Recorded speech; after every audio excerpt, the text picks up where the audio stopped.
Welcome to the Falmouth Chamber of Commerce. The Falmouth Chamber is dedicated to working on behalf of our members to make Falmouth a better place to live, work, and conduct business.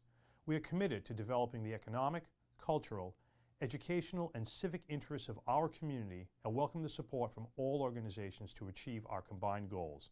Whether you call Falmouth home, are a summer resident, or a visitor, we hope you take advantage of all that the Chamber has to offer. People think that a locally owned and operated appliance store may not offer what they need. Actually, we have trained and dedicated sales associates, expert delivery and installation, professional repair service, and personal customer service. Plus, we have access to a huge local warehouse with over 6,000 models in stock.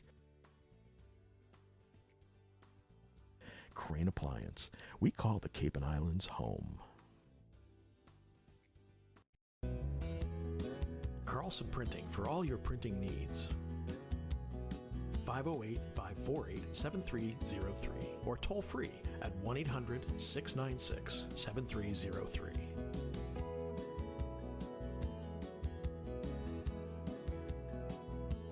Our email address is carlsonprinting@aol.com. Carlson Printing for all your printing needs.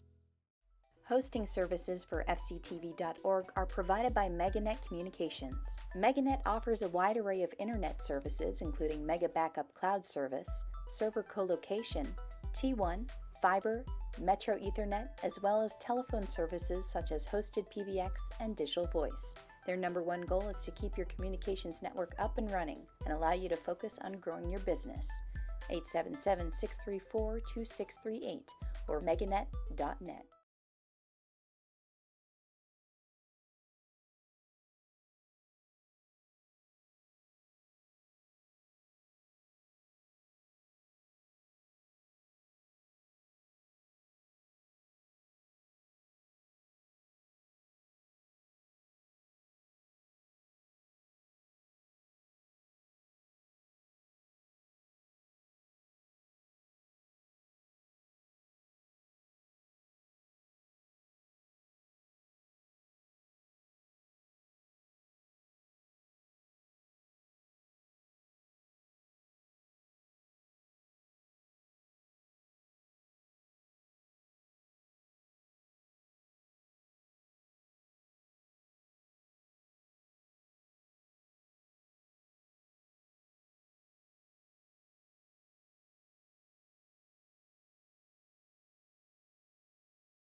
Good evening, everyone. This is the Monday, May 20th, 2019 Selectmen's Meeting at Town Hall Square. And the first item on the agenda is the Pledge of Allegiance. So please rise. Pledge allegiance to the flag of the United States of America and to the republic for which it stands, one nation, under God, indivisible, with liberty and justice for all.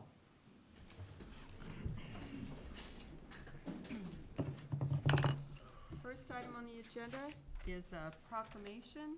Eagle Scout Alden H. Thomas, Troop 40. Mr. Thomas, would you come to the podium, please? And Sam, are you going to start? It would be a pleasure. Please. He was one of my scouts.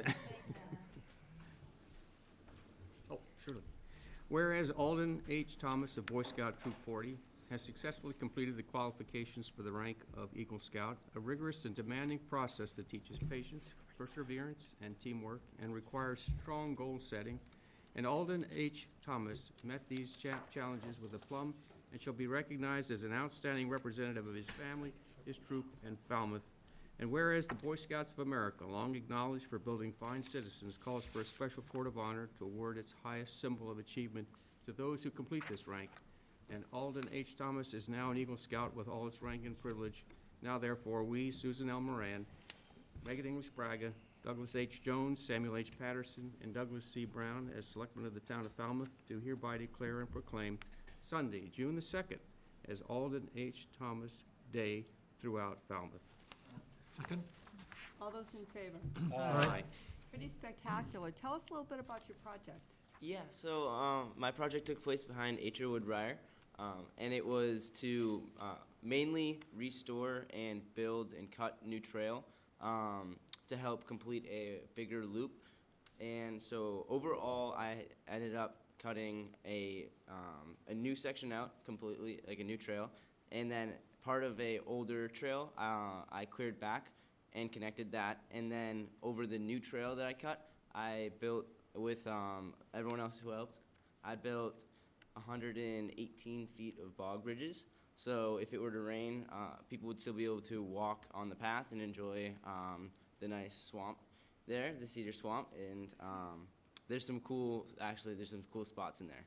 And I had over 140 hours of work done at that project, and it was a good event, and I think I liked how it turned out. That's great. Pretty great legacy and something to share with others.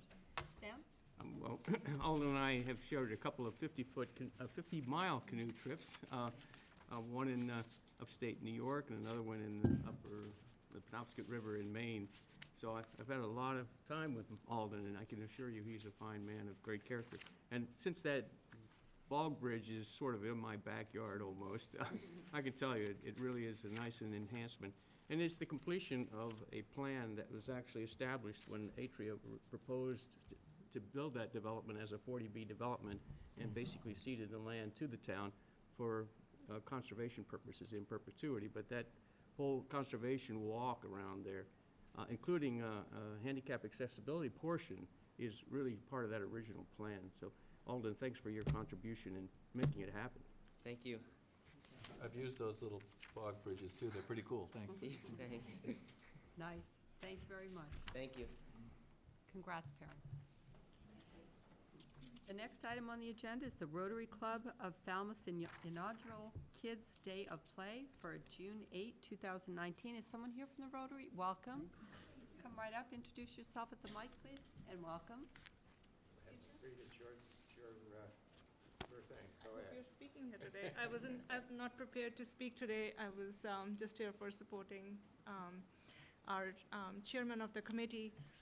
But Rotary Club of Falmouth is proposing or planning this day of play on June 8th at the Mullen Hall School to bring together parents and children for just a day of togetherness and to be able to play. And we are getting a lot of support from local businesses, which we very much appreciate. And we hope that this is inaugural year for us, and we hope it is a success. And wish us the best. That's all. Thank you. I think you have a draft proclamation for, We do. We for the do? day. But Bob, if you have something, why don't you step up? No, I don't Well, actually. introduce yourself first. I'm Bob Muscali. I'm the current president of the Rotary Club of Falmouth, and we certainly appreciate the board's issuance of the permit a couple of meetings back, and we're looking forward to the inaugural event. Bobby Richards, who is the executive director at the Falmouth Housing Authority, has taken this on, and as Navpreet says, it's really gotten a lot of support, and we're really anxious to see it go forward, and we certainly appreciate the issuance of the proclamation if the board sees fit. And here it comes. Whereas Falmouth and its neighboring communities are true champions of our youth's wellness and development, and whereas decades of research shows play is an essential part of a child's healthy physical, cognitive, and social development, learning starts with play. Wondering, exploring, figuring it out. Play has a purpose. It's how children make sense of the world around them and find their place in it. And whereas, despite the mounting research and even our own pleasant memories of childhood play, our youth's precious playtime faces increasing competition. Regimented schedules, ever-increasing screen time, and parental fears of unsupervised activities all contribute to an erosion of our children's most natural development activity, play. And whereas with such compelling data and so much at stake, Rotary Club of Falmouth's investment in our community's youth is no child's play, or maybe it is. This Day of Play will be a community-wide celebration of youth in the play which defines it. Children's smiles and laughter will not be the day's only outcome. As families engage in some well-learned frivolity, child development resources will be shared, partnerships will grow, and our community will reinforce its shared investment in future generations. Now, therefore, we, Susan L. Moran, Megan English Braga, Douglas H. Jones, Samuel H. Patterson, and Douglas C. Brown, as selectmen of the town of Falmouth, do hereby proclaim June 8th, 2019, as the Rotary Club of Falmouth's inaugural Day of Play. So move. Second? All those in favor? Aye. Great, thank you. Thank you very much. Hope to Looking see you forward to there.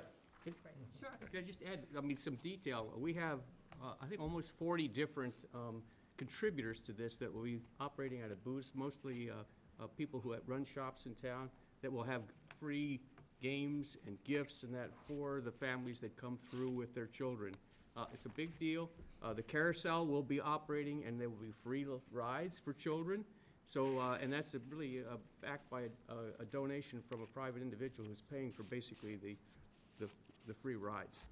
But anyway, I hope everybody will spread the word, and that as many families, as many children get a chance to take it. There is a website dedicated to it. You could also access it through our club's website, so a lot of information there. What's the website? Just Day of Play? Dayofplay.com. Is that it? Day of Play? .org, isn't it? I think it is. Probably org, yeah. .org. It is calm. It is com, I think. Oh, it is? It's a Day of Play, I'm Just sure. search Day of Play and you'll find it, right? You'll get it. Well, thank you very much. We appreciate your support. Thank you. Recognition, Ms. Braga. Yes, just wanted to note, we're not going to be meeting again before the Falmouth High School graduation on June 1st, so we just want to recognize all of the students who are graduating in the class of 2019 this year, and all their families, the people who support them, and of course, the teachers and the staffs at the school. Just, always a wonderful event. It's great to see in a small community, get to really see these young men and women as they're getting ready to go on to whatever, that holds, the future holds for them, whether it's work or school or other plans. So just wishing the class of 2019 a lot of luck, and just a big congratulations to everyone involved in that graduation on the 1st. Great choice. Sam?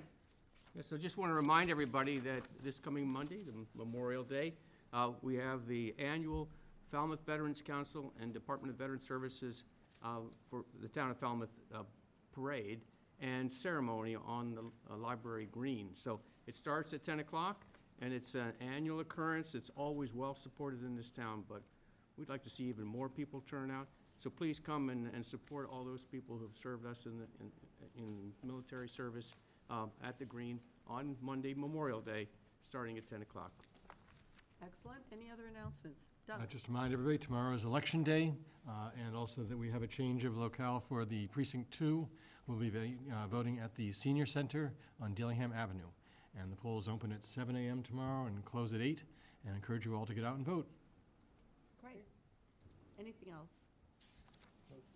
Okay, seeing none, the next item on the agenda is public comment. It's an opportunity for anyone here to speak for 2 minutes on an item that's not already on the agenda. Is there anyone here for public comment?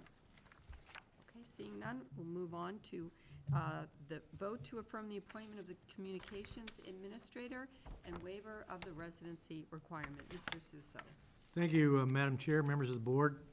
I'm asking that the board affirm my appointment of Mr. Christopher Campbell as Communications Administrator for the town of Falmouth. Mr. Campbell is the most qualified candidate following a lengthy search process to fill this important public safety-related departmental vacancy. He served in a similar position with the town of Seekonk for several years and joins us with considerable experience in this important capacity. I also ask the board to waive the residency requirement for this appointment as Mr. Campbell currently resides off Cape.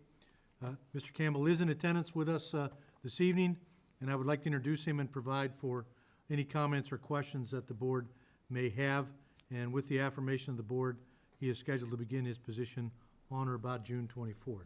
Great. Mr. Campbell, please step up. Welcome.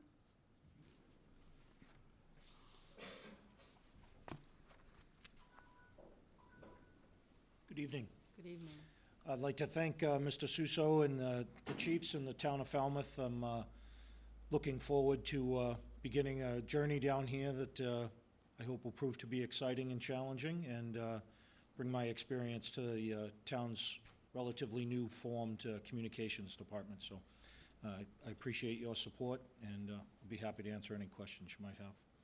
Welcome. Thank you. Anyone? You got a long history of working in this field. Are you Yes. familiar with the systems that we have in place? Relatively, yes. The CAD systems, radio systems, I'm familiar with multiple systems and discussing them with the chiefs and look forward to move forward with it. Okay, thank you. Thank you.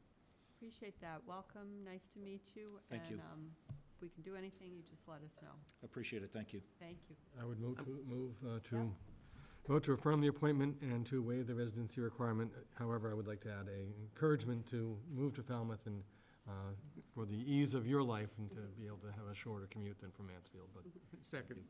All those in favor? Aye. Great. You're welcome. Thank you very much. Thank you. Welcome, Chris. Thank you. And thanks for bringing your family. No one ever brings their family. Appreciate that. Welcome, everybody. The next item on the agenda is under summary of actions. It's a license, application for transfer of common victual license and automatic amusement license for New England Authentic East LLC, doing business as D'Angelo, located at 689 Main Street, Falmouth. Move approval? Second. All those in favor? Aye.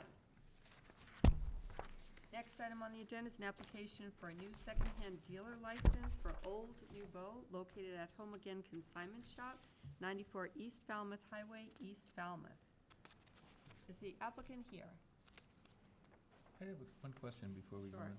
There's two items. Do we need a separate vote for the second amusement device? Since it's on the previous item. For D'Angelo's. So you're looking at I think what he's saying, there's two separate D'Angelo's licenses. One is a licenses. common victular and the other one's an automatic amusement device? I'm not- Right. We can move them together. They're one item, Oh, it is? so. Okay. Had the listed, Chair had read it as one, as two things. Exactly. and so I Okay, just thank you. move approval of both. And so anything with respect to the Old Nouveau? Move approval? Second. All those in favor? Aye. Great. Next item on the agenda is an application for a change of name and change of manager of a common victular license, the Black Dog Tavern Company, Inc., doing business as the Black Dog Heights Cafe, located at 465 Grand Avenue, Falmouth. I Is would move anyone here approval. from Black Dog? I don't see Miss. Yeah, I Gillis. don't Oh, either. Ah, That's Hey. not Jill, but you can come up anyway. I'm right Please, up. please come. Oh, you don't? Okay. That's later on the agenda. Welcome. Thanks. The, is there anything you want to mention with respect to your application? After you introduce yourself. You have to introduce yourself. I'm Dan Pasillo. I'm the COO of the Black Dog. Regarding the application, this is just to change the name? Are we at that point? The hearing will be later on the. Yeah. Right, this is alcohol mixed correct. Yeah, this is just a clarification. For Yeah. the record, Kevin Clower. Hi, Kevin. I'm at Clower Law Firm here in Falmouth. This is just a clarification on the name, because the name on the liquor license and the name on DBA need to match exactly, so that's all we're doing. I move approval of the change of name, Second? All those in favor? Aye. Aye. and I guess also change of manager, adding Jill as the manager, so, for both. Then I would move, Change of manager. okay, just to do both at the same time. Exactly. I move approval. Jill's been someone who's worked at many establishments in this community. She has an excellent reputation, so comfortable with approving her. And I'll second that. All those in favor? Aye. Great. Well, that's it for now, thank you. Next is an application for a special one-day wine and malt liquor license, Deborah Rogers, FCTV Annual Meeting at 310 Dillingham Ave on Thursday, May 30th, 2019. Welcome. Hi, I'm Andrew Richards. I'm the Membership and Outreach Coordinator for FCTV. We are having our annual meeting on May 30th, and we are applying for a one-day liquor license. We'll be serving refreshments, food, and alcohol during that time. I just want to know if you're in here, who's in there? Well, Jeff's in there. We're on autopilot. I'll second that. All those in favor? Aye. Thank you. Thanks for coming. That was a good question. The next item on the agenda is whether to approve an Eversource Energy and Verizon New England, Inc. petition to install one pole number 35/6 on Barrows Road east of Willette Way. I'm not sure if it's important or all that relevant, it's just that the spelling of Willette Way is without an E at the end of it. So what we can do is, I don't think it's yeah, relevant, but if it's not confusing, it's not, so we could probably just even cross it out here. And just edit it. There we go. So otherwise, that's a motion to approve? Second? All those in favor? Aye. Great, the next item on the agenda is to approve Coastal Resiliency Action Committee application to the CZM Coastal Resiliency Grant Program for an amount up to $250,000 and entitled Falmouth Buzzards Bay Shoreline, drafting a sediment budget. Charlie McCaffrey, I note, is here. Charlie, did you want to let us know what this request is about? And just while Charlie's coming up, can I just ask, has Finance Committee taken a look at this yet? I have not heard back from the Finance Committee. Okay, It has been shared with them, but we've not heard just back. heard back, okay. The West Falmouth shoreline is among our most valuable for its recreational and habitat values. Chappaquiddick Beach, Great Sippiwisset Marsh, Woodneck Beach. It's also among the most vulnerable stretches of shoreline. And the study that's ongoing by the Woods Hole Group, which we've seen preliminary, will indicate how vulnerable it is.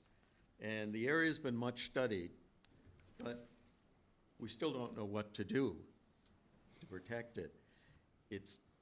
We'll need nature-based solutions because that's what the state will support and pay for in this natural area. And the key to a nature-based approach, which would involve dune building, beach nourishment, requires a better understanding of where the sand is and how the waves are behaving. So we have a lot of information, but the final key is knowing where the sand is that we will need for the inevitable beach nourishment, dune creation, how high do we make the dunes, how much sand do we need, where are we gonna get it, is there enough in the system, will we have to use inland sources, offshore borrow areas, how are some structures inhibiting the natural flow of sand to these important beaches and wetlands. So this is the purpose of that study, to understand where the sand is, how it's moving, and where, if there's not enough sand in the system, where can we get sand to protect the beaches and the wetlands along this important stretch of the West Falmouth shoreline. Just curious, has there been any outreach to any private owners in the area, or would there be an effect? Much of the actual shoreline is publicly owned, and the wetlands are. So there this would be protective for the beach, for the dunes that may protect the wetland that have been reduced. But you need to know, in some ways, the dunes you might put there are sacrificial. You want them to be eroded into the marsh to help the marsh rise with sea level. That may be feasible, it may not. So we've got an awful lot of data coming in on how the system works. So this will give us the final bit of information so that we can take approaches that work with the natural system in that area. I'm just recalling a time, I know there was some dredging that was going to be done in West Falmouth Harbor, and the town made an effort to have sort of a cooperative approach with the neighbors, and it ended up really not going anywhere. And I was just curious whether you think some similar outreach should be started for this project. Yeah, I think that would occur, because as well as getting the data, we would use that data plus all the other information that's coming to identify the priorities for the projects that would make the area more resilient, near-term and long-term. In developing the projects and identifying, that's the point at which it will be important to reach out to the private property owners who are equally affected by the vulnerability in this area. Interesting. Questions? Anyone else? Doug? Just a comment. I'm glad to see that you're including the option of looking into the offshore borrowing, because it seems like that's going to be inevitable eventually. Yes, I mean, beach nourishment is clearly in our future if we're going to maintain beaches in the face of the changes that are occurring. And we don't want to be paying for it by the truckload if we can Well, just get the county dredge out there and pipe it in. Yes. Right. At some point, we may need to, Right. but Good job. By then, we should have a new dredge. The Assembly just approved moving ahead to get another dredge, so good. hopefully Yes. that'll help. Good. Questions? Anyone else? No? That's great. oh, and our latest estimate on the budget is more in the order of $175,000, and we would have cash match from the past town meeting appropriation. So that strengthens our application. Great. Is someone ready to make a motion? I would move approval. Second. I'll just add Do we need to contingent get upon the contention from the finance committee? finance committee, Review, exactly. Second. All those in favor? Aye. Thank you. Thank you. Thanks, Charlie. The next item on the agenda is whether to vote to accept a gift of floats from a member of the West Falmouth Boat Club with a declared value of $15,000 to be installed in West Falmouth Harbor. I spoke with Dan earlier today, and he Dan Shearer? Dan Shear was excited that, for the community, that this had been offered. And I don't know, Mr. Suso, is there any other pertinent information? I don't have anything else to pass along other than what's in the board packet with this kind donation. And I know there's a safety benefit as well, especially for older folks who use that area. It's apparently much easier to access. Yeah, with the height of the new pier, it was pretty difficult before, so this is a big help. And I can attest to it since I've been out of there this year, and the improvements are much appreciated. I guess we still need to get the last ramp in that goes to the floating dock that's off of the actual face of the pier. But once that's done, it really will make a huge difference. And we need a new flagpole. Yep. And I understand there's and just a point to make to the community. So the project was done by the town, really well appreciated, and as things go, this, the money and the effort that the town put in ends at some point, and there's still things that need to be done. So this is actually a private donor came up with the gift for these floats, and I do understand that it's about $2,500, give or take, that's still needed for a flagpole. The one that was there apparently was rotted and fell down, fell down just in the right way to not hurt anyone or Off-season luck. off-season and not cause any damage, but now they're looking for one that doesn't really need maintenance. It's still sitting there in pieces. So still to be done, but with respect to this Yes. gift, what would you I'd say? move approval with just sincere gratitude. That's a very significant gift. Second. And this does take on, the town taking on the liability of these floats now, right? Correct, yep. And I think there were some before, but this is just way better. All those in favor? Aye. Thank you. Very nice. Next item on the agenda is a vote to approve Water Quality Management Committee as a project partner with the Woods Hole Oceanographic Institute in submission of a grant proposal to EPA Southeast New England Program to fund the installation of a permeable reactive barrier at 0 Shorewood Drive, East Falmouth, and second, to consider and vote on exemption from conflict of interest law. Matt Charette, member of the Water Quality Management Committee and employee at Woods Hole Oceanographic Institution, to participate in this project. Mr. Suso, do you want to add anything to this application? Well, only that it's an excellent proposed partnership, and it would result in a proceeding with a much-talked-about permeable reactive barrier on town-owned property to help the Water Quality Management Committee and others assess the effectiveness of that concept, which has been much talked about. So it's an excellent opportunity to continue our thrust in this area, which is, really setting new precedents for multiple communities. Any questions? Would this also include putting some test wells, just so we can actually get information as to the effectiveness of this? Matt's here if we want to ask him. Oh, welcome, Matt. Charette, scientist at Woods Hole Oceanographic Institution and member of the Water Quality Committee. So happy to answer any questions. So will some test wells be put in so we can get, not only do we want this to work, but we want to find out how well it works, I assume. That's right. at least. So monitoring and validation is a big part of the project if it were to be funded. So 6 new test wells plus the wells that are already there from the previous site assessment done by the EPA. Excellent, and thanks for offering to help out with this. Any other questions?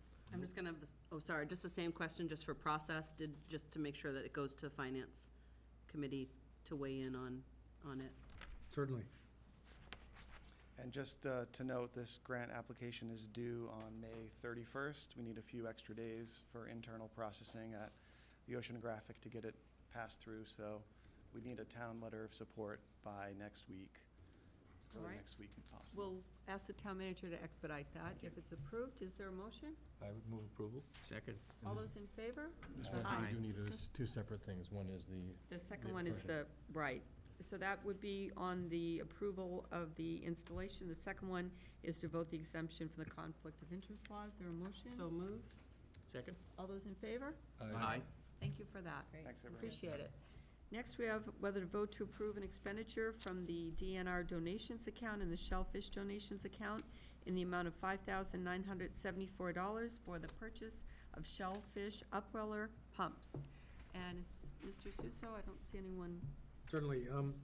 As has been represented by MES, our existing pumps have essentially served their useful life, and it's time to replace them. And it's also proposed, in addition to the 5 basic pumps, to have 3 as spares to step in and continue that important life-giving process during the growth of the shellfish. Any questions? I move approval. Is there a second? Second. All those in My- favor? my- just- Oh, discussion? The only question I had is that Yep. fascinating that the current balance, which we're wiping out, exactly is the amount of money we need to purchase these. Probably negotiated a perfect deal. Must have been, okay. That's the only discussion. Great. All those in favor again? Aye. Aye. Okay, the next item on the agenda is a public hearing. It's an application for a new all-alcoholic common victular license, the Black Dog Tavern Company, Inc., doing business as Black Dog Heights Cafe, located at 465 Grand Avenue in Falmouth. And I just have to find the hearing notice, so I can. Oh, thank you. Here we go, great. Notice is hereby given under Chapter 138 of the General Laws as amended that the Black Dog Tavern Company, Inc., doing business as the Black Dog Heights Cafe, has applied for a new all-alcoholic common victular license to be exercised at 465 Grand Avenue, Falmouth. A hearing will be held in the Selectmen's Meeting Room, Falmouth Town Hall, on Monday, May 20, 2019, at 7:30 PM on the above application. Publication date for this notice was Friday, May 3rd, 2019, in the Falmouth Enterprise. Welcome, Mr. Clower. Good evening, Madam Chair, members of the board. For the record, my name is Kevin Clower. I'm an attorney with Ahmed Clower Law Firm here in Falmouth, and I represent the applicant Black Dog Tavern Company. They are the owner and operator of the Black Dog Heights Cafe, the recently renamed Black Dog Heights Cafe. And I'm joined tonight by Dan Puccillo, who is the COO of Black Dog. As I mentioned, they do own and operate the cafe, located at 465 Grand Avenue, directly across the street from McDougal's.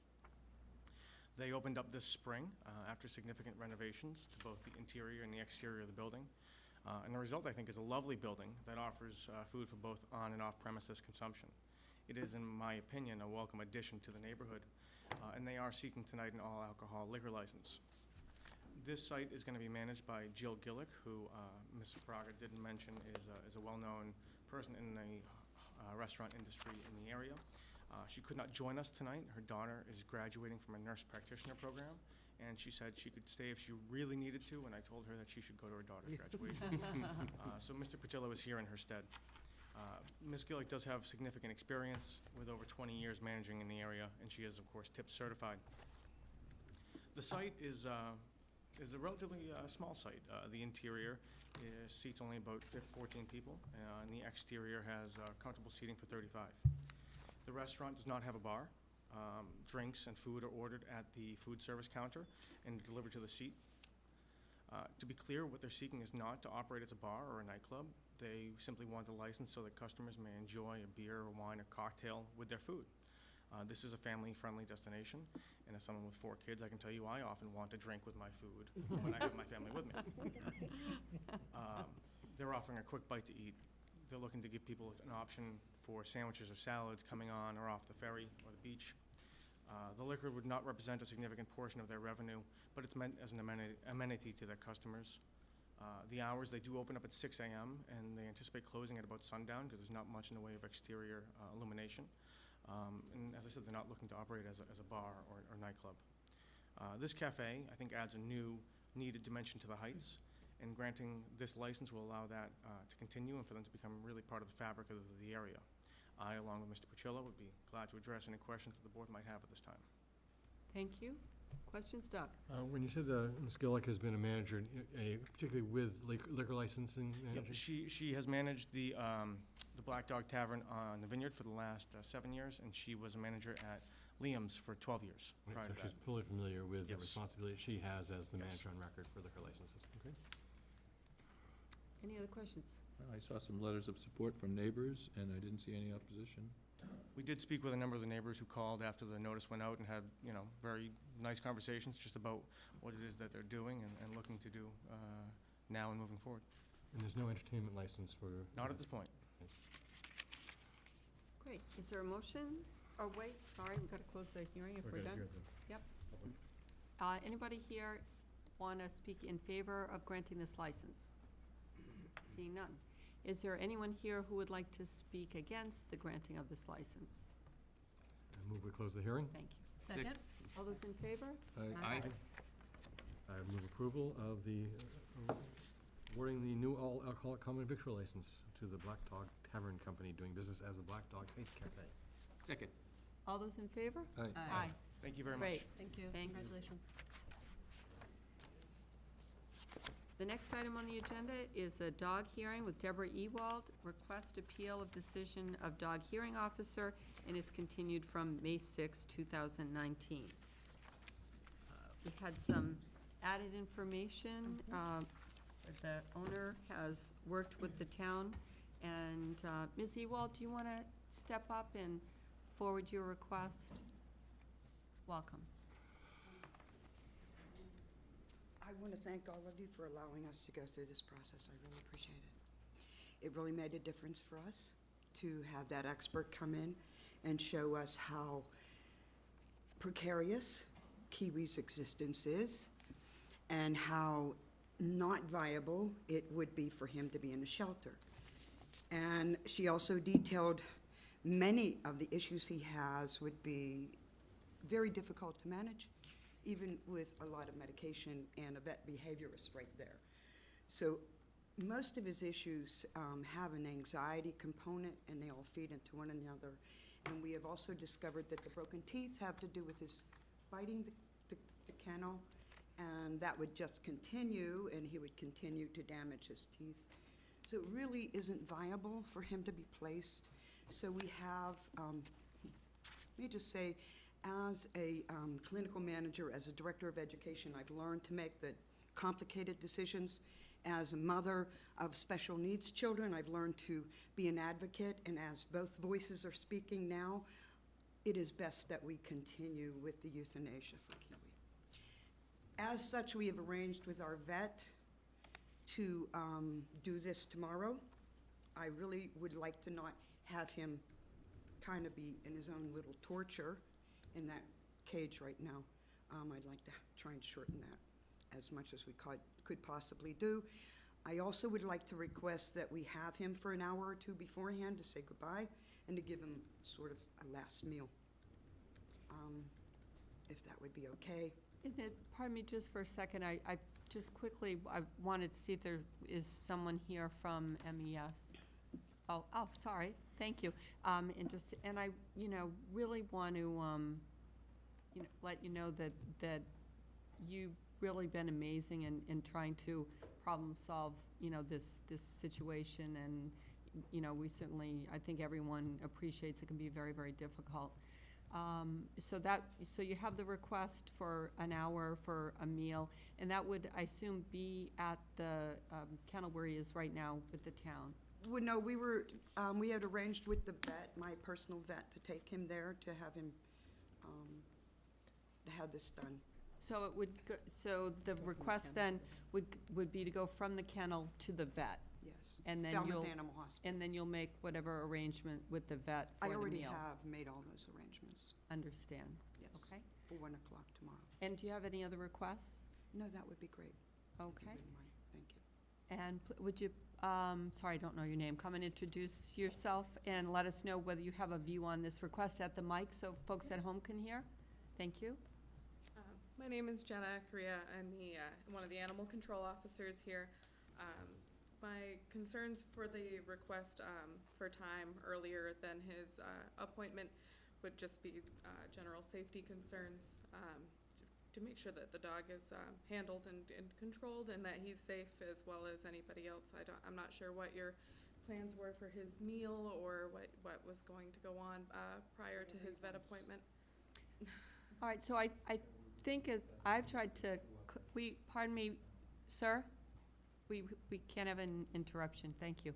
So what I'm hearing as the request, and we can just confirm that now, is that the dog would go from the town's premises to the vet's premises, and the vet would have to agree to really be in custody of the dog for that meal, for that hour. So is anybody else hearing something different?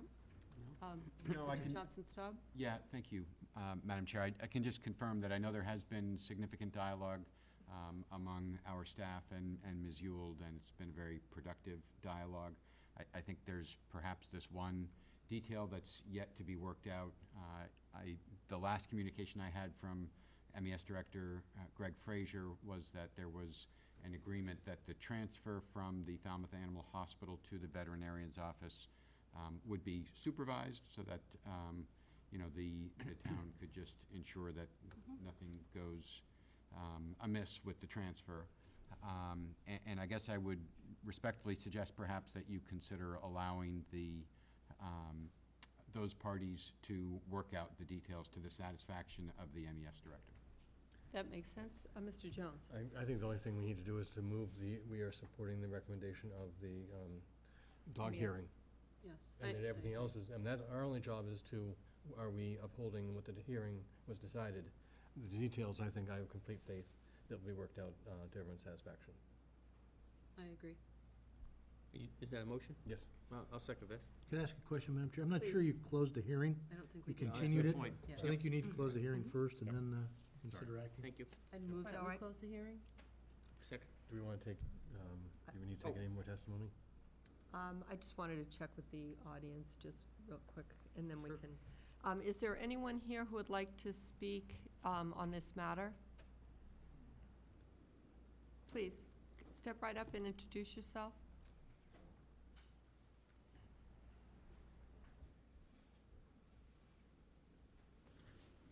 Hi, Ron Hoffman. I don't know either of you, but some years ago I had to let my dog go, and it was really, really important for me to be able to have that 30 minutes or an hour with him. Really important. But that's all I wanted to say. Thank you very much. Is there anyone else who would like to speak? Okay, I'll take a motion. I move we close the hearing. Second? All those in favor of closing the hearing? Aye. Thank you. So my motion would be that we uphold the decision of the officer for the dog hearing with the findings that the current owner is amenable to The euthanization. the euthanization of the dog. Second? All those in favor? Aye. Thank you very much. We're moving to the next matter.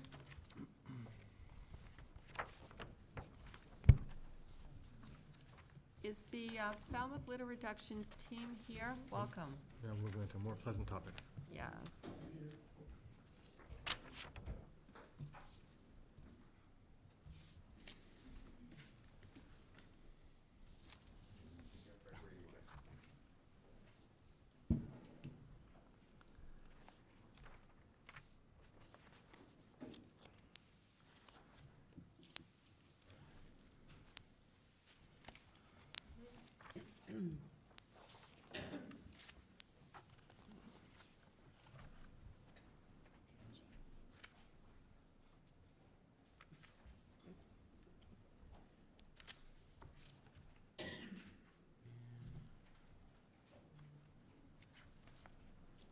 Is this the Word doc? Is that it?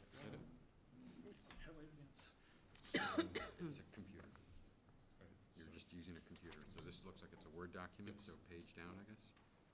No, I think you want to use this page down, page up. Great, thank you. Thank you for this opportunity to meet with you tonight.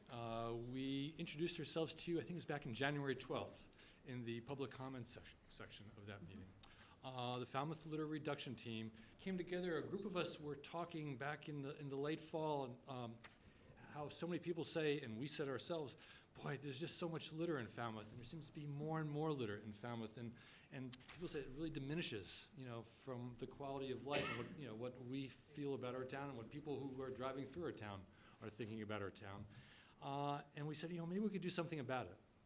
So a group of us, originally there was 9, there's right now 7, it's sort of a fungible number, came together, and we've been meeting as a team since December. And we really are working as a team. And it's been very interesting, lots of different contributions. A certain number of the team members are here this evening. As we introduced back in January, our vision is the elimination of litter from Falmouth's roadsides, parks, beaches, and waterways. We want to do it in a systematic way as a process. So our strategy is to partner with individuals, organizations, and businesses, town government, to identify, develop, and implement remedies for litter reduction through awareness, legislation, and hands-on activities. Oh, and I forgot to advance the slide. I'm sorry. Thank you, Peter. Thanks. So we wanted to introduce ourselves again, and we want to summarize tonight our activities to date, share some of what we've learned, and outline our anticipated path forward. We're not here tonight, very importantly, we're not here tonight with any specific recommendations. We hope to be invited back in about July in anticipation of articles for town meeting. That would be, I guess, the end of August, early September. And at that time, we think we will have some specific recommendations for you.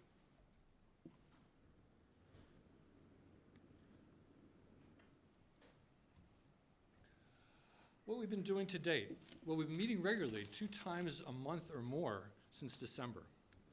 We developed the vision and strategy.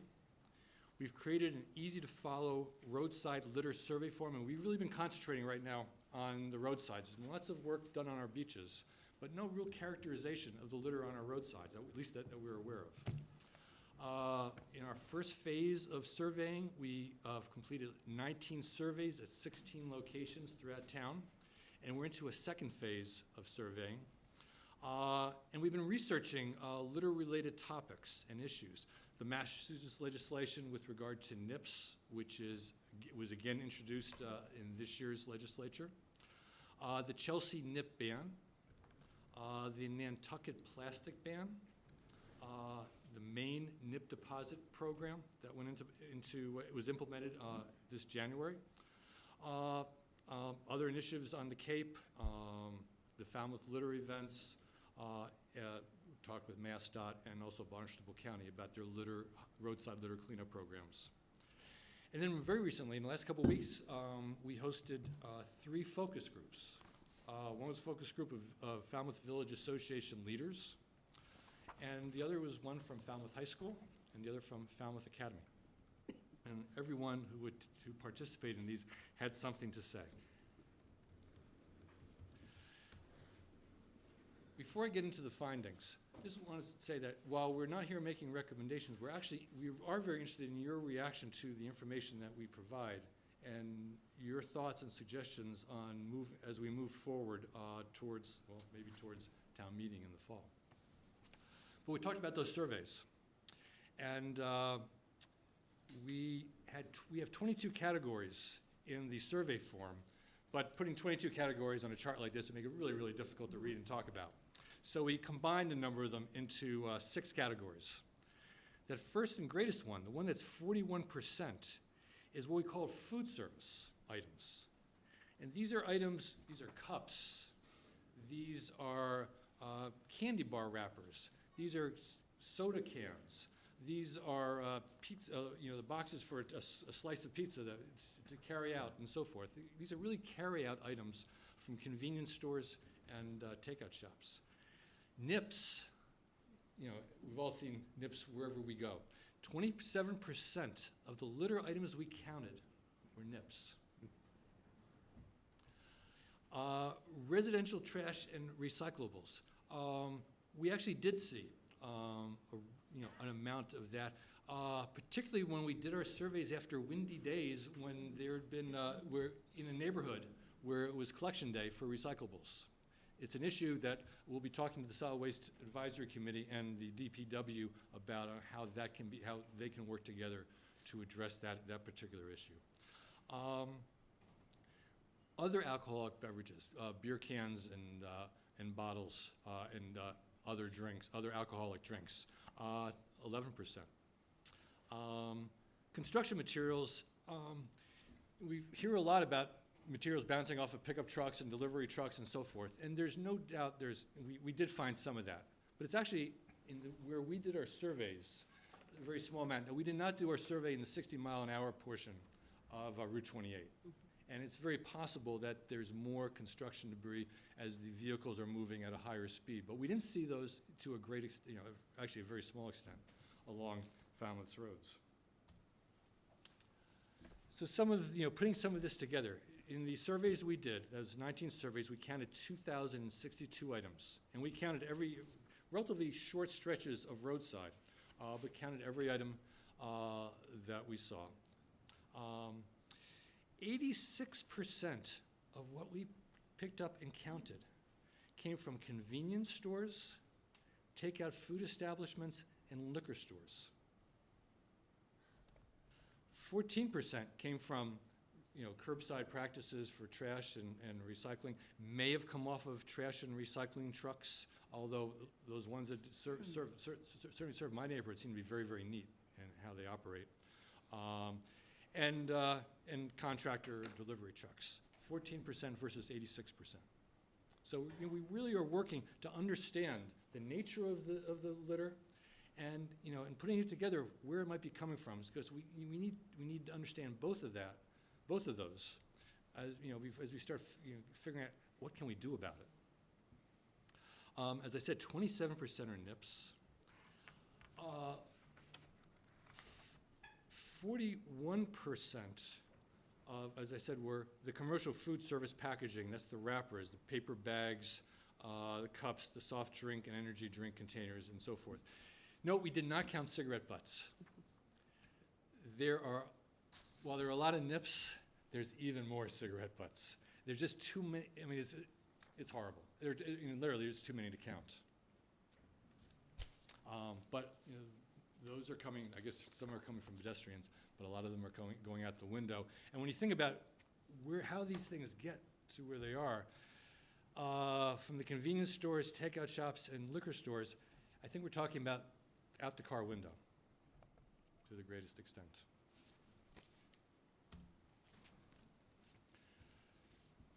Continuing the key findings from the focus groups, and I'll just let you read these for a moment while I thought I had turned my phone all the way down. I apologize.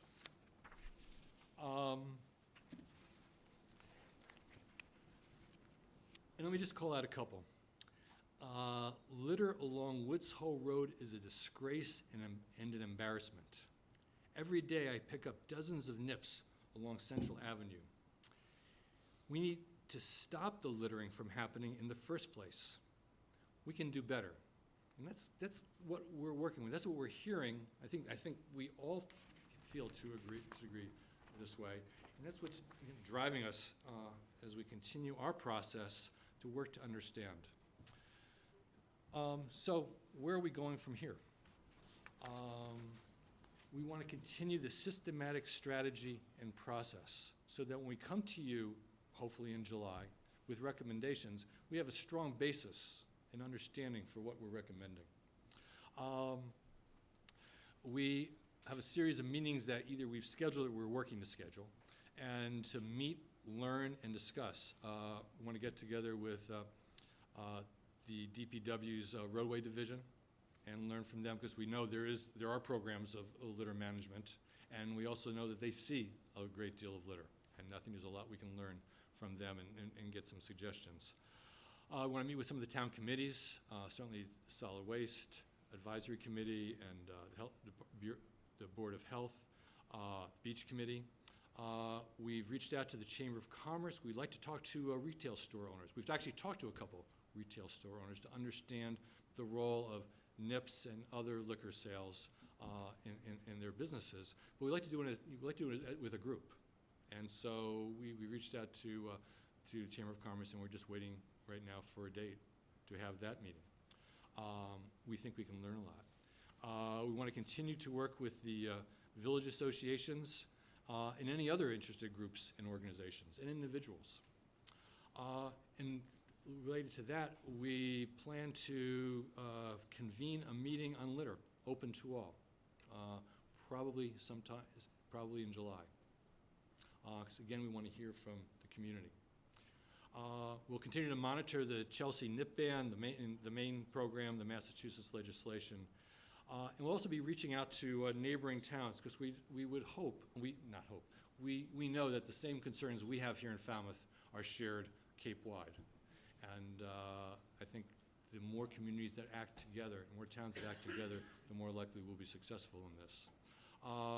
We're going to work along the way to develop a messaging strategy. That may be something that comes later, but a messaging strategy or stream for litter reduction in Falmouth. And return to you in July with specific recommendations. So that's the presentation, and we've got lots. We could have shown a lot more slides. We have a lot more data, but we have a limited amount of time. When we have that public meeting, I think we'll have a lot more data that we can share. But right now, we ask, what questions do you have, or what suggestions do you have for us to work through before we come back to you again? Sure, folks. What should be defined for littering? I don't know. You guys have probably thought about fines more than I have. What do you think the fine should be for littering? I mentioned it one time before when I was in Ireland. I saw a sign, littering fine in Galway was £2,000. That's a pretty big deterrent. No kidding. Someone has to see you. Someone has to see you, right? And that's How do you enforce that one? And be willing to report you to. Yeah, that's tough. I just think that, I'm sorry, go ahead, Sam. Oh, no. My son-in-law actually works for a company that collects recyclable material in Maine. I saw that they've now instituted a 5-cent return bonus, essentially, if you do that. They have a slightly different system. I have no idea how well it compares, but they actually sell bags with a barcode on it, and when you buy your bag, it actually registers your name, and you get a credit for all of the recyclables that go into it. So it saves having to feed bottles into a machine or cans into a machine. And I just was curious to know whether anybody's looked at how effective that is in encouraging people to actually recycle. But obviously, they rely on that deposit as an incentive to do that, because then people get the credit back, but they don't have to worry about getting their hands dirty and what have you with those materials. Just didn't know whether you'd looked into it or not. You know, related to recycling, we really hope to sort of hand over any ideas that people, or suggestions that people have to us, to the Solid Waste Advisory Committee. Certainly, you know, if NIPS were to have a 5-cent deposit fee, they would be part of that program. But the actual handling it and the recycling of it is outside of what we're looking at. But it's, you know, it's an important idea. I was just gonna say, the data, I think, is really helpful for us, because everything else is kind of anecdotal. We all see litter, so to have that, for you guys to quantify that a little bit, I think is really helpful. Because if you look at what you've gathered so far, even if you just focused on the issue of the NIPS, that's 27%. I mean, if you can get a quarter reduction in litter, or in anything, across the board, in any subject matter, that's really significant, or if you can impact it in some way. So I think, I know from my point of view, I think it's really helpful to, like, we all know there's a litter problem, but for you guys to really be looking at what comprises the litter and putting some numbers to it, I think will help us ultimately, you know, if something comes either before this board or town meeting, helps to understand the potential for that to be effective, whatever that change might be. And we know that that there are potential things out there. I mean, there is the state 5-cent fee that may get included, may happen within the year or within our lifetime, or whatever, we'll see. Second, you know, there's a possibility of banning them in the town of Falmouth. It's something that we are, you know, thinking about, asking questions to people about, and so forth. But we know that there's no, you know, this Rome will not be built in a day. Just doing one thing will, you know, this is a long process. But we need to start, and doing something significant, perhaps a ban might be the way. I think the generational aspect is really key in terms of getting into schools and letting kids know how to recycle, or getting feedback from them about what they see and what would help. It's their world, be great if it was cleaner at that point. Any other questions? Doug? I guess I would be all in favor of moving forward and looking to ban them in Falmouth and ban the NIPS, and let people know right now that's where we're considering, and if they want to have resistance to it, let's get going and let's get started. And Madam Chairman, to respond to what you suggested in the schools is really important. But we've actually had the benefit of listening to the kids in the schools. They know. And they know. And, you know, for example, you know, the idea of would a 5-cent fee or a deposit on a NIP reduce the amount of NIPs that go at car windows or that are consumed? And, you know, they said, not a chance. Not a chance. Sure. And I think there are a lot of reasons behind sort of the growth in the popularity of NIPS. Yeah. And some of those are things that, you know, I think are some of the things that we're trying to think about and talk about as a board, but some of the reasons why people, I mean, you see so many NIPS when you are in certain places, you know, in particular in town, where I think, you know, I see them, a lot of them when I'm at the courthouse, right? So, I mean, I think NIPS serve a certain purpose. They're not just really cheap, but they also serve a certain purpose, and we've talked about that before. You know, they're easy to hide, they're easy to dispose of. So I think thinking about some of the ways that, it's not just for NIPS, but for some of the other takeout trash like you were talking about, some of the ways that litter was utilized, or the reasons why we utilize that before it becomes litter, I think is also really helpful. And that's really important. I mean, one of the things I didn't talk much about is doing more in terms of litter pickup. But there needs to be, as instead of an annual townwide cleanup, there needs to be 365-day townwide cleanup. But what we're really looking at is not to be continuously picking up, is really looking at what can we do to stop it before it gets on the ground. And that's really what we're after. Great point. Thank you very much. We look forward to hearing more. Thank you. very much. Thanks, Alan. The next item on the agenda, I want to welcome Joint Base Cape Cod Commanders briefs on Joint Base Cape Cod initiatives, projects, and issues. Step right up. Quite all right. Go right to the computer.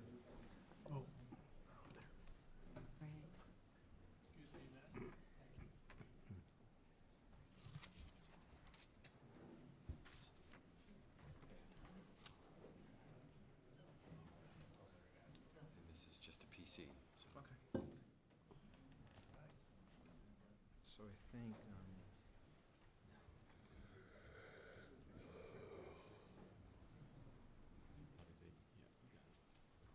That's good, quick.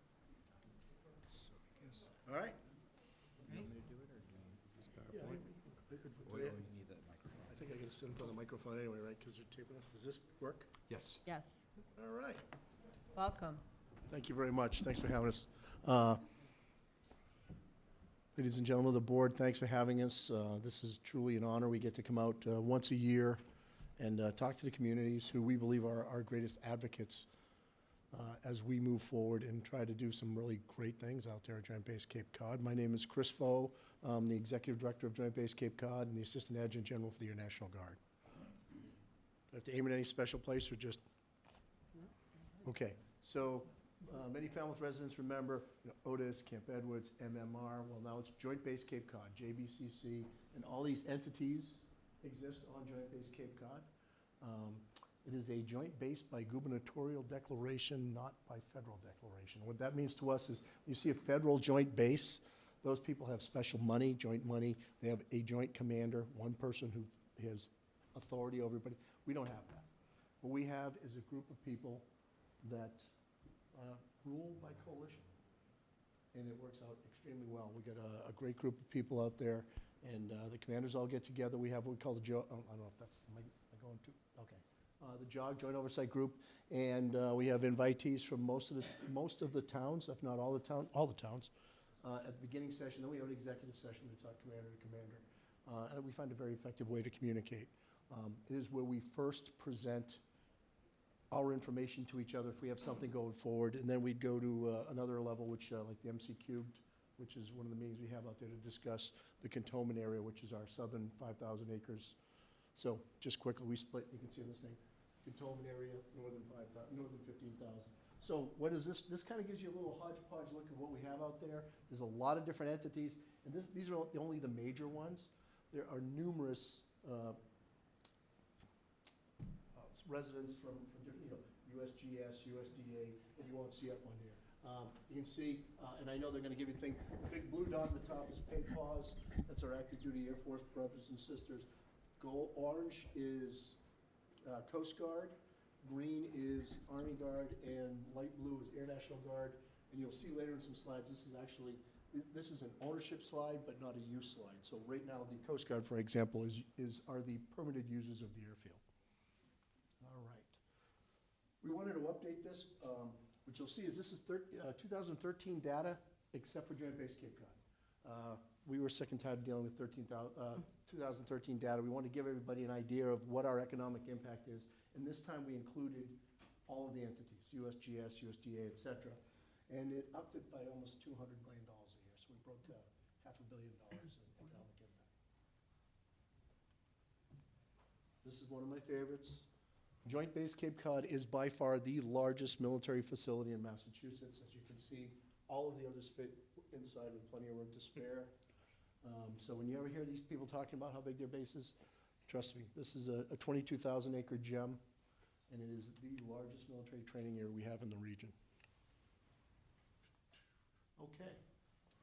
I can't read that one over there, so I'm just gonna do a little bit. So the Joint Oversight Group, I think I've already discussed that. I mean, that is really how we rule outside of the little, the air, the Army, and as we get together and do things, and that's kind of what I'm there for, that work with the decisions and the direction and kind of gather everybody up and then go back to my boss, the Adjutant General, and tell him what we decided. A couple of points of interest. I think you've all been reading or seen in the papers or heard that when we first wanted to repurpose a lot of our excess properties. We were kind of going with the Devon's model, which was industry.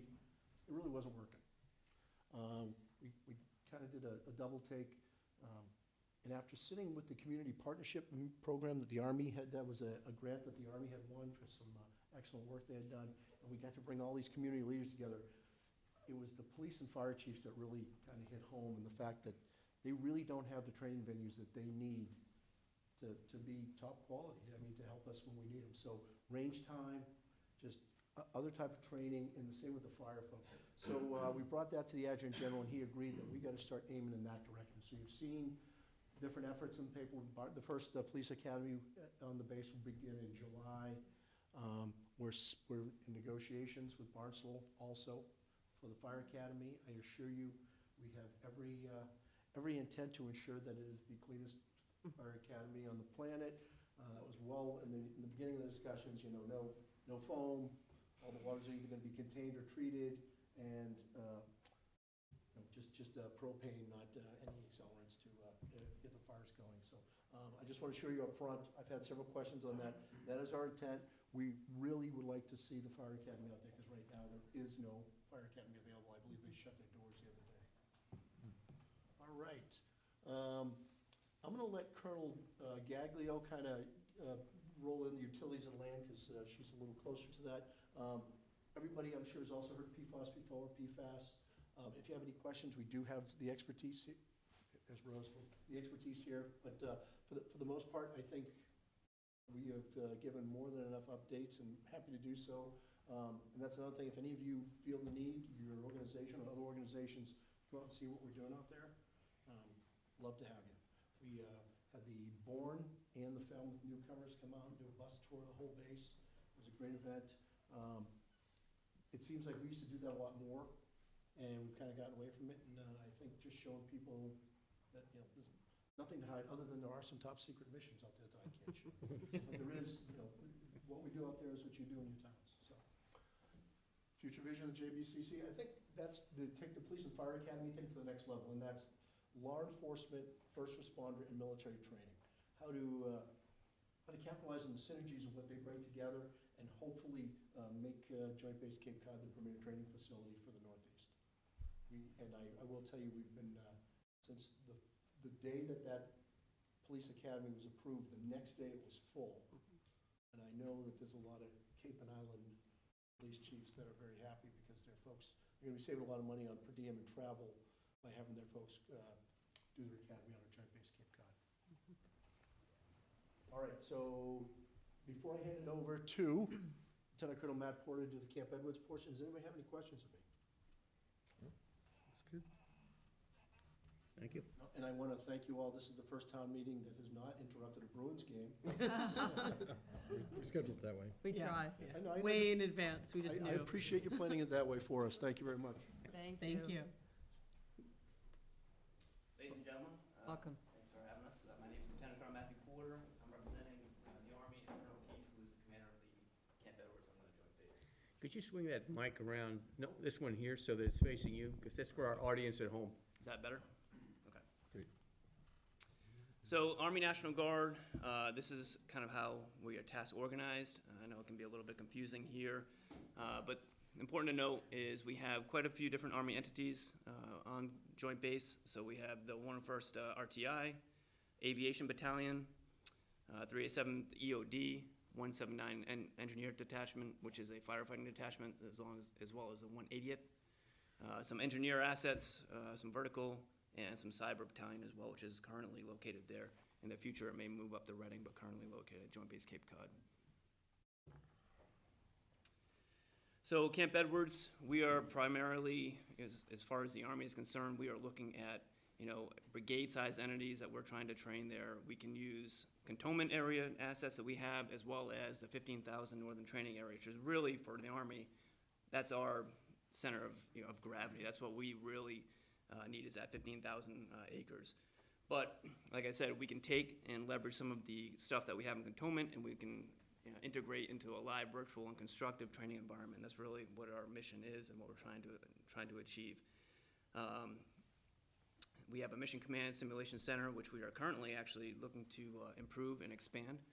that will allow us to host some larger simulated type exercises that we can integrate some of the training audience that is in the field as well as the training audience that is simulated within the Battle Space Simulation Center. And then we also have an asymmetric threat training support program. That's a regionally based program located at Joint Base Cape Cod, so it actually hosts or goes out and helps to train other entities at all the other installations along the joint in Massachusetts. So Joint Base Cape Cod, obviously the training, what we do in the northern 15,000 is critical for the Army, and it has a direct impact on what we are able to do overseas. So when we have training areas now that we're really trying to improve, and we're using either fire or our ITAM training, which our integrated training, it's called ITAM, but what they really do is they're going into the maneuver space and are trying to improve the training area, as well as for the habitat, but also for the training soldiers as well. So we can do that. There's some synergy that we achieve, and it allows us to be effective, not only preserving the environment, but also allowing us to be effective on our mission overseas. As I said, prescribed burning. This year, we've burned over 540 acres. And I know that, when we say we're burning acres and prescribed burning, I know that sounds a little harsh, but it's not. It really, what we're trying to do is preserve some grassland as well as a pine barren out there. It's really host to a number of different endangered species, so it's very effective in doing that using burning, and 540 acres is the most we've done in about 10 years. So ideally, I think we'd like to get up to about 1,000 acres a year. That would allow us to, one, create the habitat that we're trying to create, but also allow us to mitigate the risk of fire and wildland fire. So that's our ideal in the future. So that brings up a couple different initiatives that we'll continue to do, which is building fire breaks and within our impact area and within our training area in order for us to actually burn more and produce the habitat that we're looking to do. And when we have that habitat, we have successful deer hunts, which we've had, turkey hunts. We have that throughout the fall and into the winter, and it's been very effective. So some of the highlights. We have 46,000, actually it was actually 48,000 soldiers that we've trained there on the Army side this year, which is a pretty substantial. I expect that it's going to go up quite a bit in the near future. We have a couple of ranges that we're building, and a multi-purpose machine gun range I'm sure you've heard about. That's going to be in place, and that will start to attract a little bit more customers from around the region. $65 million in MILCON to date. And that to include the RTI that we just built, the groundwater treatment systems that we have, and the multipurpose machine gun range which we are building. All right. I know that was kind of, got through that pretty quickly, but I'd like to ask, do you have any questions of me about what we're doing in the training area and what the Army does for our mission? I'm happy to answer any of those questions before I turn it over. 46,000 men trained, is that 1 year? That's 1 year, Roger. That's a lot. Is there, I expect that probably will maybe double in probably the next 5-10 years, I bet. any idea what percentage of the entire force that is? Well, for the Army National Guard, we have about 6,000 soldiers, so it's quite a bit. So In the Massachusetts National Guard. So Right. we're drawing from the region, and that's really what our intent is to draw as much from the region as possible, as well as train our soldiers as well, so they don't have to travel so far in order to get their training done. And the amount of construction that you guys do, really, that's a big economy booster too, is it? Huge. I don't know if that's taken into account on the economic impact, is it? It is, and that's one of the big reasons why, General Foe had, asked to have that economic impact, because I don't think it was really, coming out how much money the base actually brings into the local economy. And I think it's important for the decisions you have to make as well, so that's the reason why we did that. Right. Thanks. Thank you very much. Thanks. Welcome. Good evening, everybody. This first slide is similar from last year, but it's always a good starter to talk a little bit about the intelligence wing and what our missions are. And then I'll get into some of our ongoing initiatives and what our current operations are for this year. But good evening, and it's always good to brief the town of Falmouth as a resident here. So the 102nd Intelligence Wing is just shy of about 1,300 people. About 1/3 of them are full-time, Monday through Friday. The rest are drill status guardsmen, traditional reservists, if you will. And there's 5 very distinct mission sets at the 102nd that we conduct operations every day. So 2 of them are in intelligence groups. We've got the 102nd and the 202nd intelligence, surveillance, and reconnaissance groups, but they're very different mission sets for intelligence. The first one is a 24/7, 365 around-the-clock operation where we have intelligence analysts look at sensors on U-2 aircraft, RQ-4, Global Hawk, and MQ-9 Reaper aircraft around the clock, and we analyze that data and information for combatant commanders in areas all over the world, wherever needed, and send that information back to the warfighter on the ground. And that's ongoing. There's always a portion of that group that is mobilized into active duty and not reserve anymore. So that's the first mission. The 202nd ISR group is intelligence, but it's really focused on the domain of cyberspace. And so those analysts, although they're not cybersecurity specialists, understand cybersecurity deeply and are able to answer questions for the commanders before and after an action, and also to defend on the cyberspace domain our national interest, right? So our third mission is the medical group.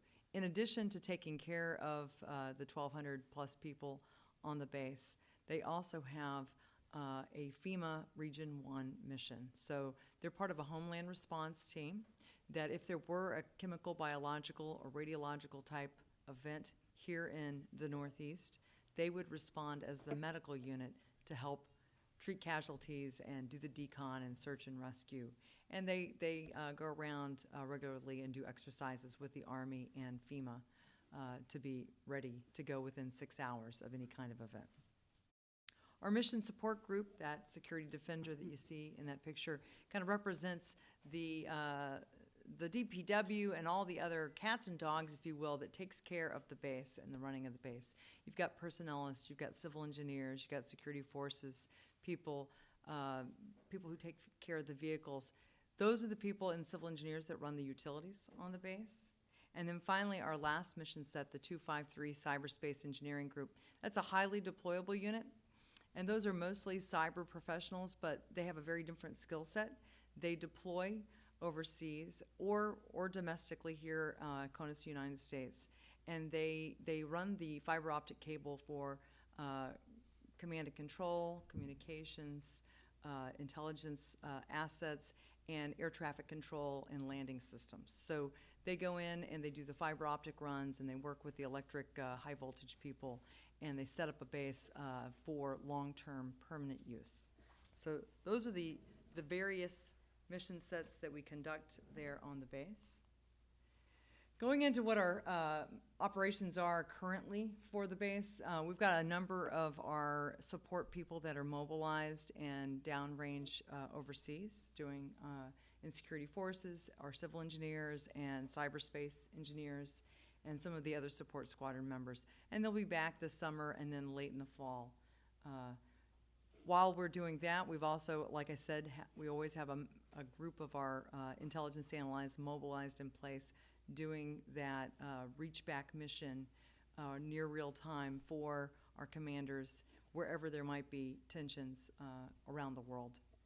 And then our cyber intelligence mission set is going to be initially capable. It stood up in July of 16, so it was brand new. We've been really focusing on training, recruiting, and then building the facilities. But we're going to be initially capable the end of June, and we have taken on 2 very distinct mission sets within cyberspace, and will be fully operational by 2020. So it was a rapid stand-up of the mission, and I think it had a lot to do with the fact that we were able to leverage some of our existing facilities, and that we were already kind of a high-tech mission that wasn't going from an aircraft to intel. We were able to leverage that capability. One of the things I'm very proud of is recently our wing signed a partnership with the University of Massachusetts Dartmouth. UMass Dartmouth approached us about 6 to 9 months ago and wanted to work within the cybersecurity realm and the College of Engineering out there and partner with the 102nd, where they may bring some mobile training teams to us. We'll do some mentoring of the students there at the university, and then we'll collaborate on different functions. So we've got about 6 to 8 people within our wing that are cyber-focused and engineering-focused that will work with them, and we're going to come up with a long-range plan. That picture is the Chancellor at Johnson, Congressman Keating, and myself signing that MOU April 29th. So exciting, and I think that it will be a model. We've already heard from a lot of other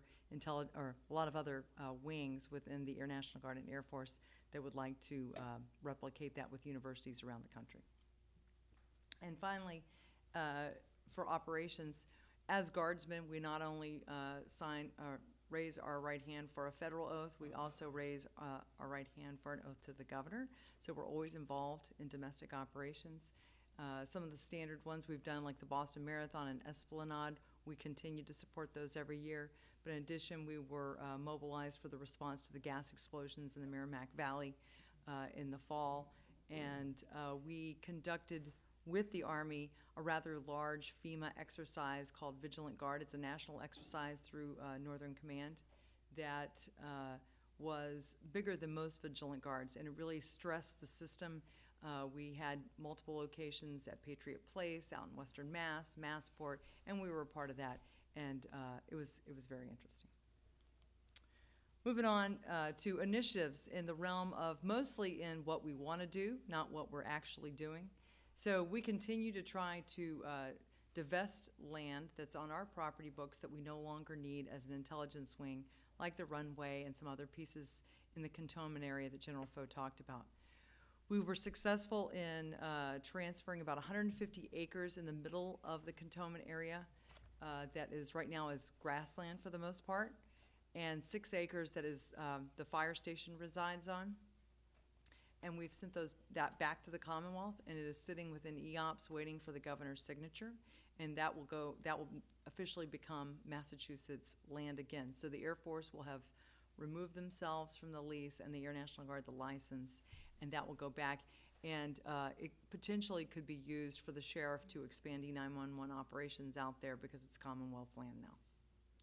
So we'll continue to do that with both federally and state lands out there, and try to go from about 2,500 acres down to about 700. So it'll be significant. I think you all know that we're in the middle of trying to privatize our utilities, and we're focused on water and wastewater, and we work with the 4 Upper Cape towns and the town of Barnstable, and I work with Mr. Suso and Ray Jack and the other towns pretty regularly and give them updates on where we are. Town of Barnstable has said that they're very interested in an independent possibility of running the utilities. We also have a potential for-profit company that is looking at it, and those are all being reviewed by the Air National Guard right now.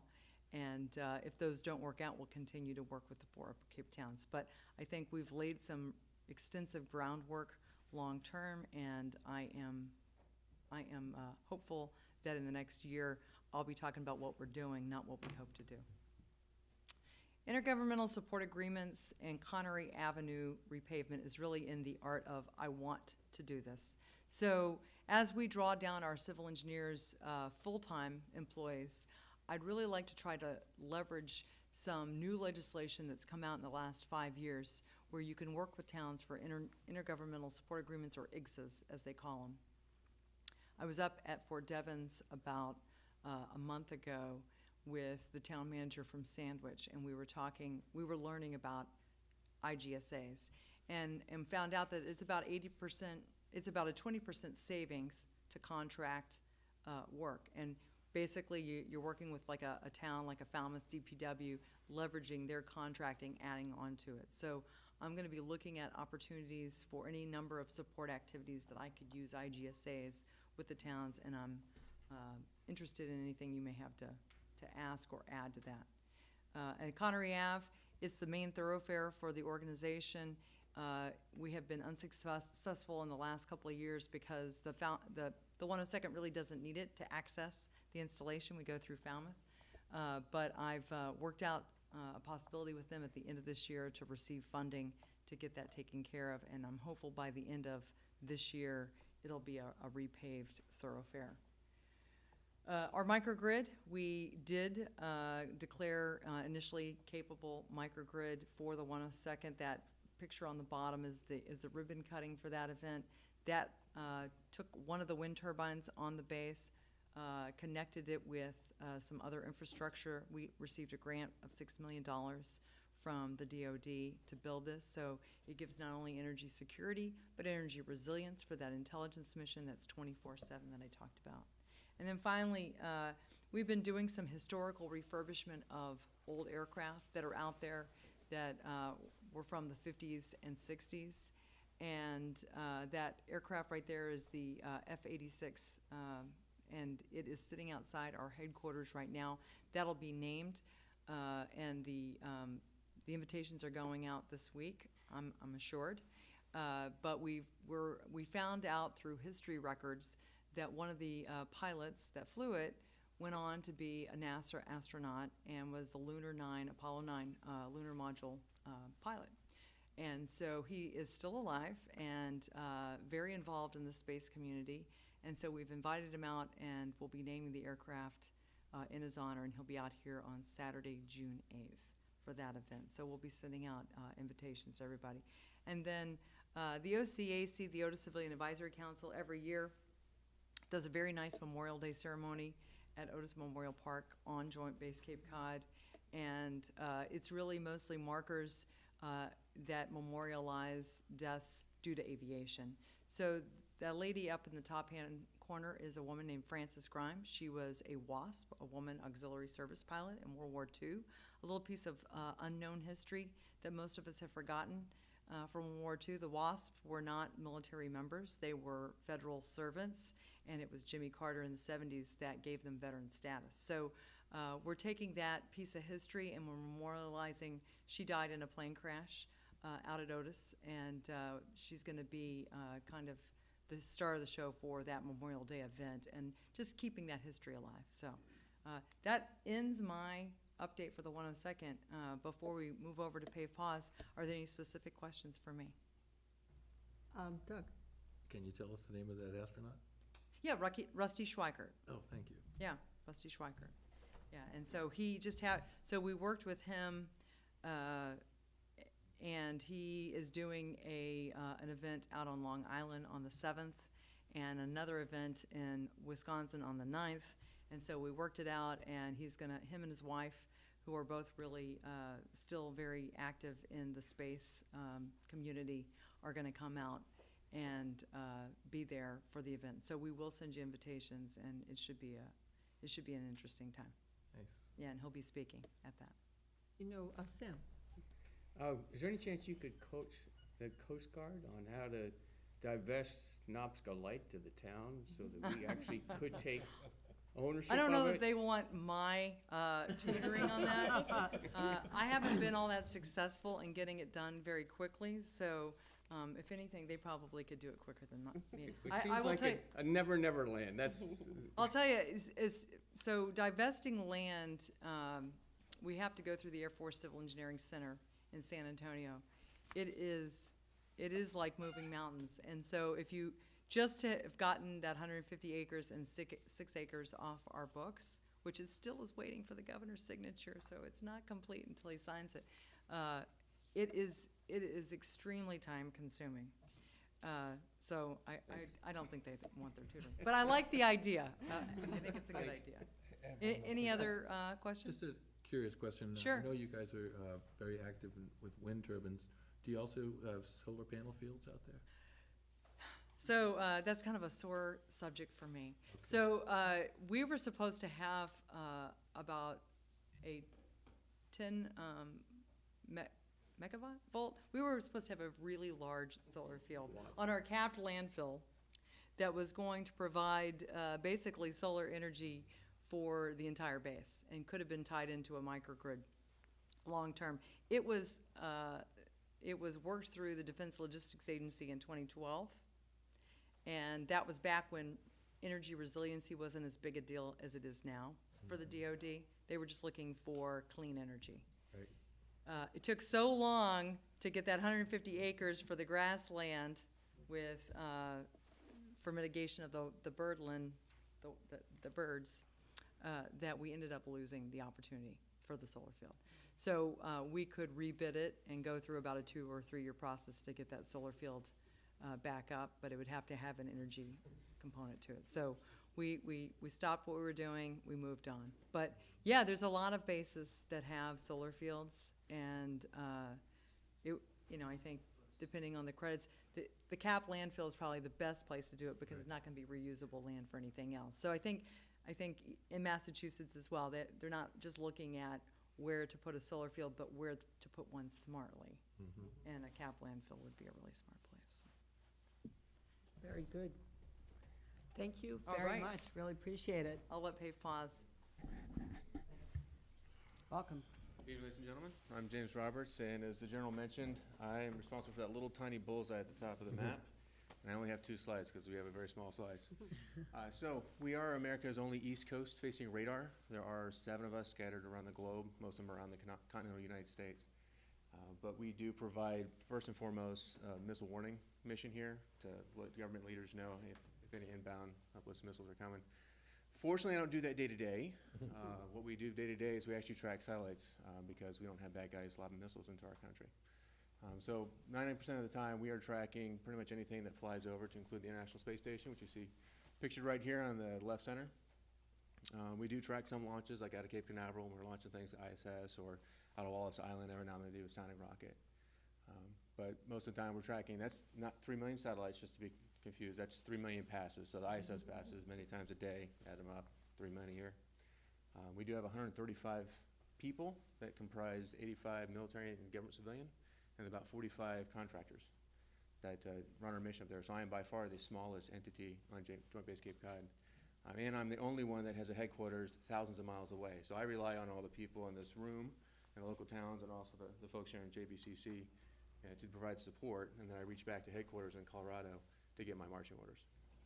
So that's how it works. We do have a 365, 24/7 mission, and we've been doing that for almost 40 years. We just celebrated our 39th birthday about a month ago. Moving along. So I have probably the smallest budget here as well, by about $4 million to keep that radar going. Fortunately, if you look at the windmill here, if you've been across the Sagamore Bridge, you see the little 4 wind turbines across there. 2 of those actually help support our site, and they offset about 2/3 of our energy bill a year. We don't tie into a microgrid, unlike the 102nd. We actually give our energy right back to Eversource, and then we get the credits back on us. That's how we help supply and offset some of the demand during the summer on our property. And then we like to give back. A lot of my young lieutenants and eager NCOs like to get out there and join local events, charitable organizations, get out in the community, and do what they can to make the most of our Cape Cod experience, because most of us are only here about 3 years, since we are an active duty unit. Let's see. And then, oh yes, I forgot to mention the last slide. I mentioned there's a 3rd mission coming online later this year. That's this bottom bullet here, $125 million upgrade. That's going to take us from 1980s technology, think Atari, into an Xbox system. So we're actually upgrading our entire computer system. Everything's in. We're just waiting for the testers to come out and verify that it's all hooked up right, because you don't want to do missile warning wrong. The consequences of doing it wrong are catastrophic. So we're going to wait until everyone's in place. We're going to test it out later this year, and then we're going to be caught up to the current millennia. So if there are any questions for PAVPAWS, I will turn it over to the Coast Guard. Any questions for PayPal? No. Thank you very much. Welcome. Good evening. My name is Captain Scott Langham. I am the commanding officer of Air Station Cape Cod, and I am honored to have the best job in the Coast Guard. I command 178 men and women who stand the watch 24/7, 365 to provide the search and rescue capabilities from New Jersey to the Canadian border and out to the Great Lakes. So when you see the helicopters and the aircraft flying overhead, that's the men and women that work for me, training every day to provide the full gamut of support across all the Coast Guard missions. I took command about a year ago. Actually, it'll be a year ago this Saturday, so I'm 1 week short of my first anniversary, and it's been an amazingly busy year. Talk a little bit about that. Behind me on the slide, you'll see the 2 aircraft that we fly out of here.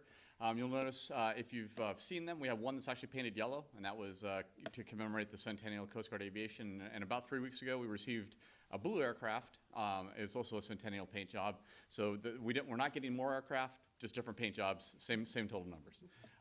Like I said, we are the only search and rescue responder aviation provider for the first Coast Guard district, so basically the New Jersey, northern border of New Jersey up to Canada, Lake Champlain, but we do extend our fixed-wing capabilities through the Great Lakes because there isn't another Coast Guard air station until you go to Elizabeth City, North Carolina, or out in Sacramento, California that has a fixed-wing aircraft. So we are asked to provide capabilities across a large swath of our country. When I took over, the three guiding principles that I have tried to ingrain into our culture at the air station are people, first and foremost, proficiency, and partnerships. And the people part is where I want to thank you all. We have some folks that live on the base, but most of my members and my families live in the community surrounding Joint Base Cape Cod. And that integration, like Colonel Roberts spoke about, we're doing partnerships in education. Our kids are in the schools. Our spouses are working in the communities. The welcoming attitude of the Cape to all of the military families here has been inspiring in the year I've been here. So thank you very much for your support, making our people better. Proficiency, we'll talk a bit about that. That is the ability to do our job. We've had some major events in the last year. I'll touch on just a couple of them. The fishing vessel Sea Star happened spring of 2018. It was a vessel that was taking on water. We launched out with one of our helicopters, thinking we were going to deliver a pump. The vessel sank out from underneath the aircraft, so we very quickly recovered people from the water, saved everybody on board, brought them back. Great mission, and a case that changed dramatically. One of the most noteworthy cases is the Aaron Melissa. That happened off the coast of Maine in November of this last year. We had a fishing vessel that took on water, sank within about 30 minutes. The mariner, or the captain of the vessel, was able to get off one mayday call. He gave up his position and that he was taking on water and sinking. They all put on their exposure suits. One of the members took their emergency locator beacon, shoved it in his emergency suit. They all bailed in the water. And in about 25 to 30-foot seas and 80-mile-an-hour winds, we deployed a rescue swimmer from a helicopter with the support of our fixed-wing overhead assets who initially found the life raft and then vectored in the helicopter, saved all 5 members of that boat. That rescue swimmer was awarded the Medal of Valor by the Secretary of Homeland Security and was also awarded the Outstanding Rescue by the Naval Helicopters Association for all of the DoD and all armed services. So 2 really great cases this last year by the men and women of Air Station Cape Cod. The other thing that I'd like to highlight is we also deployed down to the Caribbean too in support of the counter-drug mission. We had 4 deployments this year, and 4 deployments and actually 4 major seizures and about $18 million worth of cocaine that was identified by our crews deployed working with the DoD and other Coast Guard assets. So it's been a great year operationally at Air Station Cape Cod. All right, we'll press on. The last part, and this is really when we talk about partnerships, that's something we pride ourselves on. The Coast Guard is a very small organization, about the size maybe of the New York City Police over the whole nation. So one of the things that we can do is we have to learn how to work better with our civilian military partners and Guard partners to do our missions better, and that's one of the things that we've been trying to stress through Air Station Cape Cod. So we've been doing a lot of joint planning, joint operations, and joint exercises. One of the things we just finished, and was mentioned earlier, was the Vigilant Guard exercise. We started, for the first time, we had a minor role in supporting that exercise. We're looking to grow that. In June of this year, we're working with exercises called Operation Hard Knocks, and it's an urban search and rescue with the Massachusetts Task Force 1 and FEMA. We'll be working on a post-hurricane type scenario, multiple different search and rescue scenarios, so that'll be a great one that we're looking forward to as well. We also provide support for the Massachusetts State Police and the Barnstable Police to do training with their patrol cars on some of the taxiways and ramps that we're not actually using for current operations. So in a very quick nutshell, that is what we're doing at Air Station Cape Cod, and with that, I would welcome any questions you might have about what we're doing here. Doug? One quick question. Sometimes you've been doing some exercises off of our beaches. Yes. And the more warning we can have as to when that's going to be so we can let people know about it. I just remember 2 or 3 years ago, we had to, at the very last minute, I think give approval for that. So any heads up as to when that might be would be very useful. Okay, I'll look into that. I'm not familiar with that exercise, but certainly that is one of the things that we would definitely need to do better at if we're impeding either the public's access to a beach. That's not good, or if we're interrupting something else, we'll certainly take a look. It was just letting people, giving them a heads up. It was something we certainly supported. Just wanted to give people plenty of time to let them know, hey, this is going to go on. We'll reach out and do that. We'll do a better job. Thank you very much. Anything else? Questions? No, it's great. Thank you. Great presentation. All right, thank you.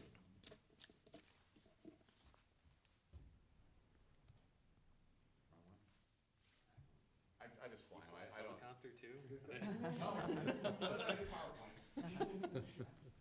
All right, good evening. I'm Captain Mike Hudson. I'm the commanding officer of Coast Guard Base Cape Cod. Before I get to the material on the slide, I just wanted to take the opportunity here on the record and with people at home listening and watching and whatnot, to thank the town of Falmouth. These town briefs, we do them annually, and we've been to Bourne and Sandwich already, and the opportunity to thank all of you for the support that you provided to the Coast Guard earlier this year is very much appreciated. It was a very difficult time for the Coast Guard. During the lapse in appropriation, I can say I've lived all over the country, quite literally, 11th move, and I've never lived in a community that has supported the military, and specifically in this case, at the beginning of the year, the Coast Guard, as much as the Upper Cape towns have, and so thank you very much for that. To the material on the slide, we heard from Captain Langham with all the great cases and activities that the air station is doing. The Coast Guard decided about 4 or 5 years ago that we really wanted his crews focused on these very complex and challenging missions and focusing on operations. So we carved out all the mission support, essentially all the mission support activities, and created a separate command within Joint Base Cape Cod called Coast Guard Base Cape Cod, just so we could keep using the word base as much as possible in there. So as General Foe mentioned, there's about 22,000 acres on Joint Base Cape Cod. The Coast Guard manages about 3,600 of those acres. You got the color-coded puzzle slide of who owns what and all that. Simply put, though, from a day-to-day basis, the Coast Guard is managing about 3,600 of those acres. So that makes me essentially the Coast Guard landlord out there for all the Coast Guard activities.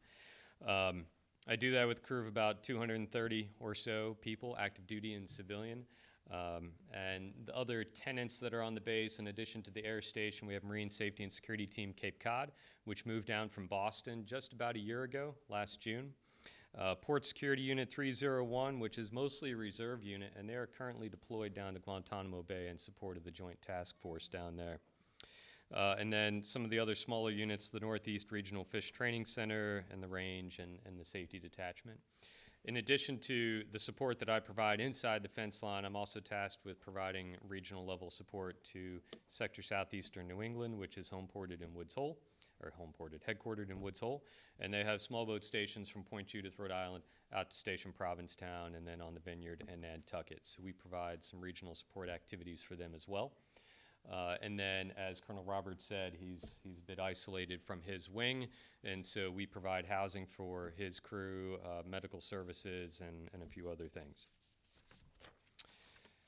So what do we do? And there's not a lot of surprise here as to what we do, and I'm not going to go through each of these. It's what a landlord does, essentially, and many of the things that you would see in this town. Procurement services, public works, facility engineering, IT departments, all that sort of thing, we do it. The health, safety, and work life, that's our medical clinic, and we have about 800 to 1,000 impaneled patients there as primary care physician for the Coast Guard members on the Cape. Housing on base and off, we have 215 family housing units remaining on base, and we also have about 55 family housing units off base, mostly on the Vineyard and Nantucket. We have a child development center. We have this fancy named pay office called the Servicing Personnel Office, and this is another one of those that it's way outside the fence line in this case. So that map that Captain Langham mentioned from New Jersey to the Canadian border, we handle the pay for about 4,500 coasties in that region out of our office. So kind of an important task. And then the last thing I'll leave you with is the Morale, Wellness, and Recreation Division. When I'm chatting with people in the community, I oftentimes come across a military retiree who maybe was stationed here years ago and decided to come back because they enjoyed the area, as many of us do enjoy the area. And they don't realize that the recreation activities that were available pre-BRAC are still there. We still have a golf course and a campground and a bowling alley and temporary lodging facilities and all sorts of things. And so we're trying to improve just awareness of that through veterans networks on the Cape and each of the towns and the retiree communities, but that is something that we still provide. And that's the end of my presentation, and I've already taken a note about Novska Light. I'll take that back to our civil engineers and find out what the status of divestiture is on Novska Light, but if there are any other questions, happy to take them. That would be great. You know, as we kind of round this up, and something that General Foe started and everyone since, you really appreciate during these presentations how incredibly beneficial it is to have Joint Base Cape Cod here and in Falmouth and on the Cape, just in terms of the economic benefit of, you know, folks around here having great jobs, military personnel, you know, are patrons to a lot of our stores, restaurants, and, you know, kind of the parallel with the scientific organizations where you're doing lots of inventive things. You're doing things with energy. You're doing, you know, things with, you know, that we're very proud of in terms of the entire country. Just the general, you know, the military safety. And I at one point had the opportunity with Dave Vieira, Rep Vieira, to go up, just do one of the Black Hawk rides and some of the open house things that you've done. And, you know, just, of course, it's an amazing experience, but the thing that I really walked away with is just the incredible expertise and professionalism. And, you know, just everyone here all the time appreciates everything that you do and is grateful. But I think that these presentations really just are important in terms of where you're going, like, you know, as Ginger said, like, what's next? And so that, you know, I just really want to thank you for that. I don't know, Megan, did you have a? No, I wouldn't want to put anyone in the position of making a comment on it, but just sort of a general, you know, comment that I hope that we can think of other ways that we can support, you know, not just in a crisis where no one's getting a paycheck, but just on a more regular basis. You know, obviously we know that, you know, the pay scale isn't fabulous, especially for folks who are kind of early in their military career. And so, you know, the ways that we can support, and I know they're already, the Service Center does some work, there's other organizations, but, you know, just for us to understand from you folks, kind of as you're, the next time you're kind of giving us a brief, I think it would be great, you know, throughout the year for us to understand ways that we can help support the personnel that are on the base, whether they're sort of living on the base or out in the community. Because obviously it's stressful, particularly if they're still in the, you know, if they're active and they're moving every 3 years. There's so much that comes along with that that's really hard for everybody, especially the kids. So just to, you know, for us, I think that we're in a position to, if we hear some of that, think about ways we can collaborate to just be more supportive, not in just those moments of the kind of extreme crisis, but on a regular basis, because it is such an important part of our community. If I might, ma'am, the Falmouth Service Center's Fresh Market is something that I've never seen anywhere else, and it is a routine every, you know, twice a month or so, and the number of people who take advantage of that is astounding, and it makes a huge difference for a lot of people. It just takes the edge off sometimes, or just gives them, you know, some good education about meal planning and nutrition and all the rest of it, and that everybody knows, it's, you know, on base who uses it knows that it's the Falmouth Service Center, you know, and that connection to community is very much appreciated. Thank you, Doug. Well, I think he was And ahead of me. And one thing I know we used to do, there used to be guest passes available to the beaches for the people in military bases, and we had to actually end that policy for different reasons, but I think we have set up, or if not, I hope we can, a way that at least the military people could apply for a resident permit, even if they are not residents, but just use their official ID to be able to be qualified for that. I would hope that would be something. Something to look into. Great idea. Doug? And just to report to you guys that the local Falmouth Veterans Council is advocating for using the old senior center. It's not a done deal yet, but it could be a great resource for retirees. And they too made a great case for their financial contribution to the community and the need and the volume of veterans that retire here. So it's a great environment. So if you have people retiring and you want to refer them, we hope that comes to fruition. Thank you very, very much.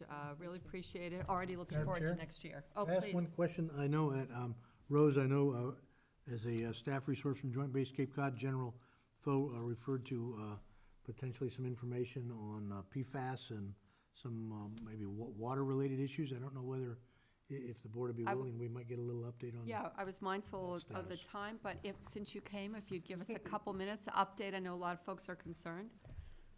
Thank you. I do have slides. I don't know if you want to see, do you want to see the slides? Sure. Okay. It's going to take a second. You have to hit an eject to get that out of here. I just need the USB port. Just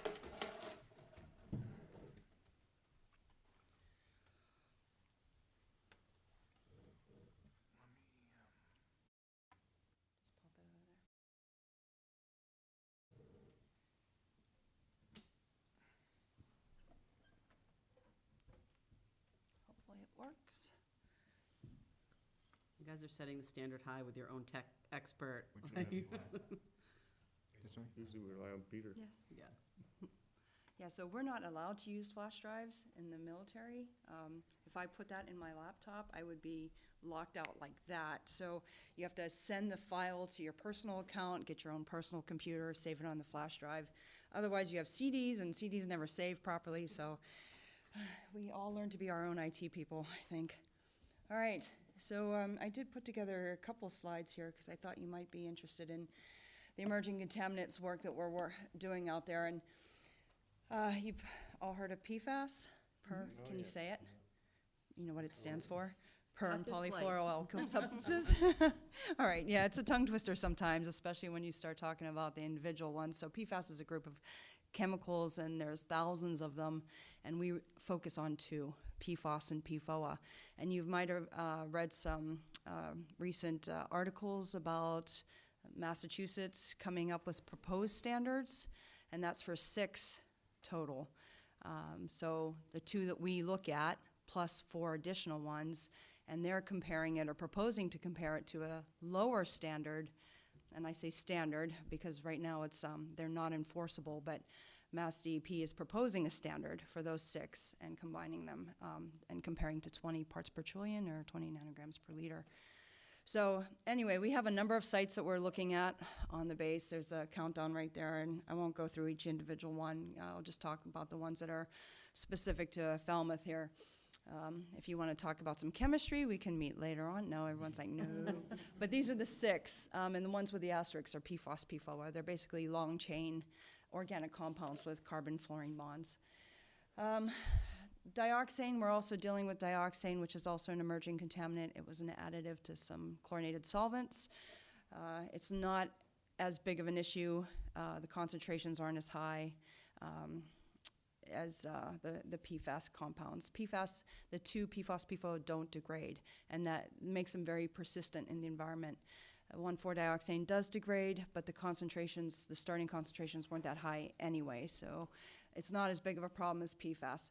So I already talked a little bit about the quote-unquote standard. So right now, there's only a health advisory that EPA has out there, and that health advisory is for the 2 compounds, PFOS plus PFOA. You add them together and compare them to 70 nanograms per liter or 70 parts per trillion, same thing. And the Air Force has a policy to mitigate the risk for PFOS, PFOA compared to that health advisory. So that's the primary work that we've been doing associated with the base and the contamination coming from the base. Mass DEP's issued an ORSG, but that's going to be superseded by these proposed standards that they've come out with or put in the paper anyway, and put in the MCP for the proposed changes. So I think you pretty much understand those standards, so I'll just jump on over to Ashumet Valley. So Ashumet Valley is one of the large plumes I'm sure you've heard about. It's been out there for a long time. In fact, it was first discovered in the 70s by USGS, Dennis LeBlanc, and it was defined, and then we put in a treatment system back in 1999. So we were treating chlorinated solvents, TC, PC, not knowing at the time there's PFAS in the plume. And I think instead of, I'll show you the plume here in a slide or two, but just be aware that in the plume, because we put the treatment system in, the treatment system was pumping the groundwater, and it was putting it out into the infiltration trenches. It was treating PFAS for a while, but at some point it broke through. And we didn't know that because we weren't sampling for it then. because this whole emerging contaminant issue didn't come up until 2016 timeframe when we started sampling. So there were a number of private wells along Courier Road that we've been monitoring. We've mitigated any risk. If they were above the health advisory, we provided bottled water, or we put in whole house filtration systems. So we knew that eventually it would flush through that area, because we stopped discharging the water to that particular infiltration trench, and it certainly has happened.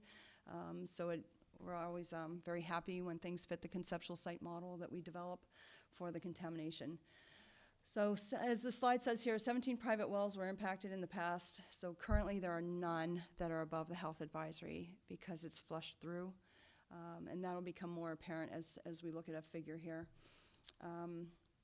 We did connect one residence near Shumet Pond to town water.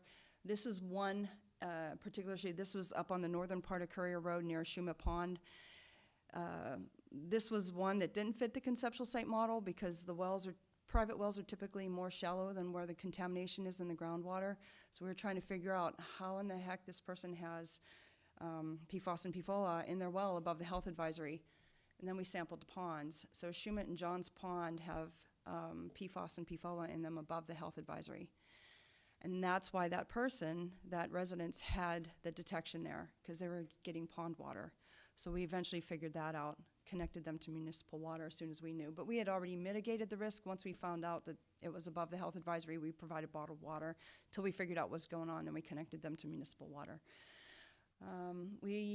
Let's see. So now with this proposed Mass DEP standard, there's a number of wells that are above that proposed standard but below the health advisory. So they're within that range of 20 to 70 parts per trillion. Mass DEP is planning on providing those folks with bottled water. So we've been working with them to tell them which ones they are. And the reason Mass DEP is doing that is because the Air Force policy only allows us to address PFOS and PFOA above the health advisory of 70 nanograms per liter or parts per trillion. All right? Okay. And then just real quick, this is the fire training area. This is the primary source of the Ashumet Valley plume, along with the former wastewater treatment plant. Oh, and this area here is where we were excavating back in 1995, 96 to treat for the fuel contamination and solvent contamination. So that was all excavated, treated through thermal desorption, put back in the ground, but it didn't treat the PFAS. So PFAS is still at the source area. And the thermal desorption unit caught on fire. That was our first fire, and the fire department showed up and put a FFF on it. So we have a couple different sources of foam and PFAS contamination at different times, so it makes it very complicated for us to figure out. So the contamination is up in the northern part there near the fire training area, and you can see how it's migrating down. And eventually it takes a path along the Ashumet Valley that I'll show you in the next slide, and it also goes through the ponds. And Mashpee's definitely impacted by the contamination. So here's the Ashumet Valley plume that I've been telling you about, and those are the wells along Courier Road where that arrow is. And initially we had some detections above the health advisory. Those are gone now. But the ones in Mashpee will continue on for a long time, and we've connected something like 14 residents plus a whole trailer park to Mashpee Water District. And then you can see how I keep telling you how it flushed out. So those reds, see how they go away over time. It's because we stopped discharging to the infiltration trenches. So they're all below the health advisory now. There's still a few above the GW1 standard, proposed standard though. And this is a very preliminary plume delineation for PFOS, PFOA above the health advisory. It's definitely going to be our largest plume so far. So that's what we've been working on out there. And I just want to kind of end on a kind of summary note here that if you see in 1998, this is where we drew the largest footprint of the plumes. And you can see a number of them, especially in Falmouth, CS21, FS29, CS20, CS4, FS28. Those were mostly all the plumes in Falmouth. That was in 98. And look at the slide on the right. They're almost all gone. So the treatment systems have done a great job. And, you know, we would be working ourselves out of a job here if it wasn't for PFAS. So now PFAS, we have a large plume that spans Falmouth, Mashpee, and also up in Bourne as well. So It's impressive. that's what we've been working on. Any questions? I just Megan? had one quick question about, so is there, I'm assuming that there's nothing that you can do about the pond issue. You just have to let it, how does it work its way? If it doesn't degrade, does it have to permeate through the soil and then just get pushed? I mean, how will it eventually, will it migrate out of those ponds? Right, so about the only way that's gonna happen is if we address the source area, clean up the source area, and cut off the contamination that's absorbed in the soils, even at the vadose cut that off right up gradient of Shumet Pond, keep that from going into the pond. The only question mark there is there's a lot of sediments in the bottom of the pond. People call it muck. It's high organic matter. PFAS, PFOA like to absorb to that. That's why carbon can remove it, because it likes to absorb to that carbon. So is that going to be continuing source for a while? So really, the most important thing to do is to mitigate the risk, cut off that exposure point so people aren't exposed to it from a drinking water perspective, because that's really the exposure route is ingestion. Thank you. Sure. Good. Any other questions? Will it eventually dissipate? It's going to be a long time. There's a lot in the source area there, and for as long as it has been used, and there's still a question as to whether or not it's in the sediments of the ponds. I mean, yeah, in geologic time it would dissipate, but Right. yeah, and these are emerging contaminants. There's a lot of people researching these and how best to clean it up. So there will likely be a solution. It takes high energy to break that carbon-fluorine bond, though. So, there might be something coming Mixer for up. the ponds, some kind of. Mixer for the pond, I don't want to hazard a guess there. Okay, thank you. Really important information and really explained very well. Appreciate that. Thank you. Anyone else? No, it's really helpful. Thank you all very much. Really appreciate it. Bye-bye. Thank you. The next item on the agenda is to interview, vote, and appoint committee member for the Zoning Board of Appeals Associate Member. We have Mary Barry here first. Thanks for waiting. Welcome.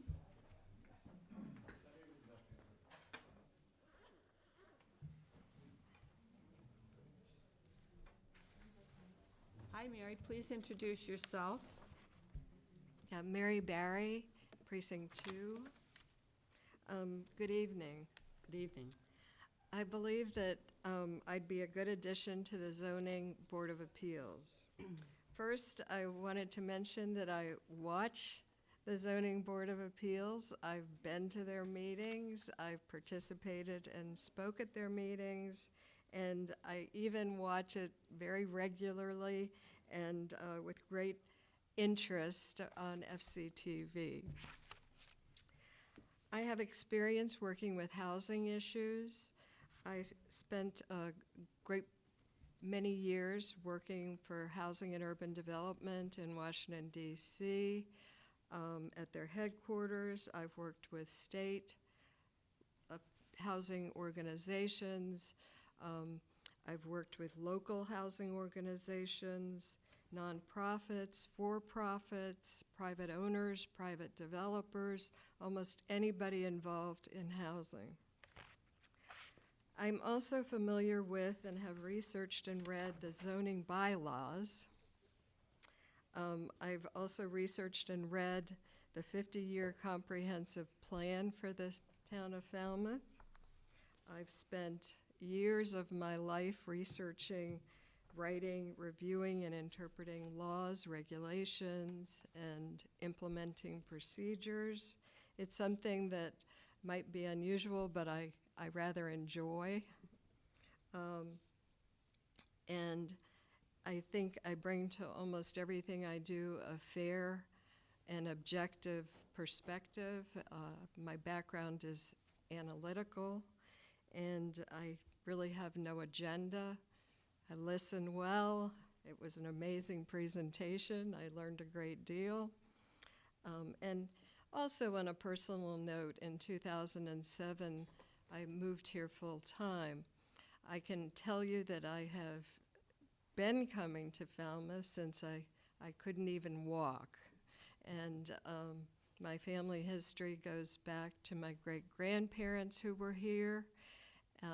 My grandmother and grandfather were here. We lived next door to where my father grew up, where he actually was born in that house. And I just feel a great connection to Falmouth.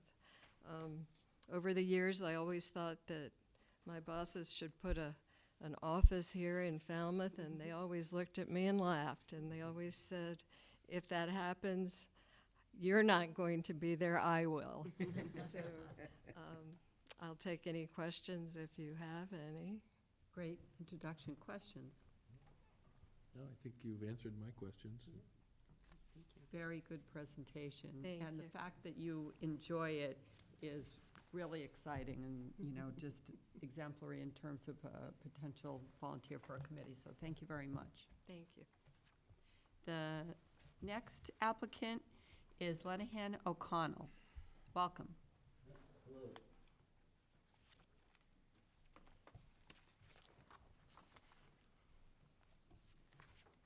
Welcome. Well, I've only been here about a year and a half, but prior to that, I've done a lot of work over the years with environmental issues of one kind or another. I've written a lot of articles. I was a college teacher for a while. Then the last 20 years, I've been a researcher at the Kentucky Transportation Center.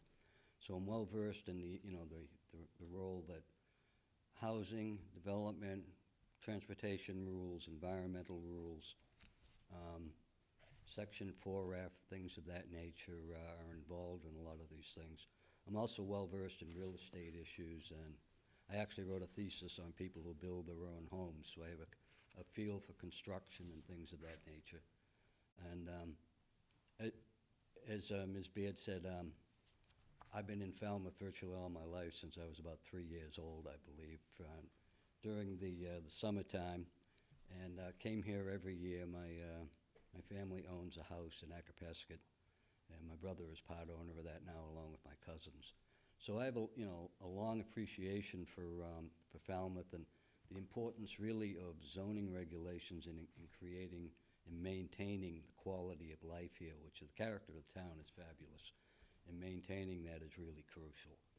So I think, my approach to this really is, I know there are some rules, such as environmental rules, that really you can't play with them. You really have to adhere to them as much as you can. But other rules, I've noticed, such as the requirement or the design requirement that the footprint of something be only 20% of the lot.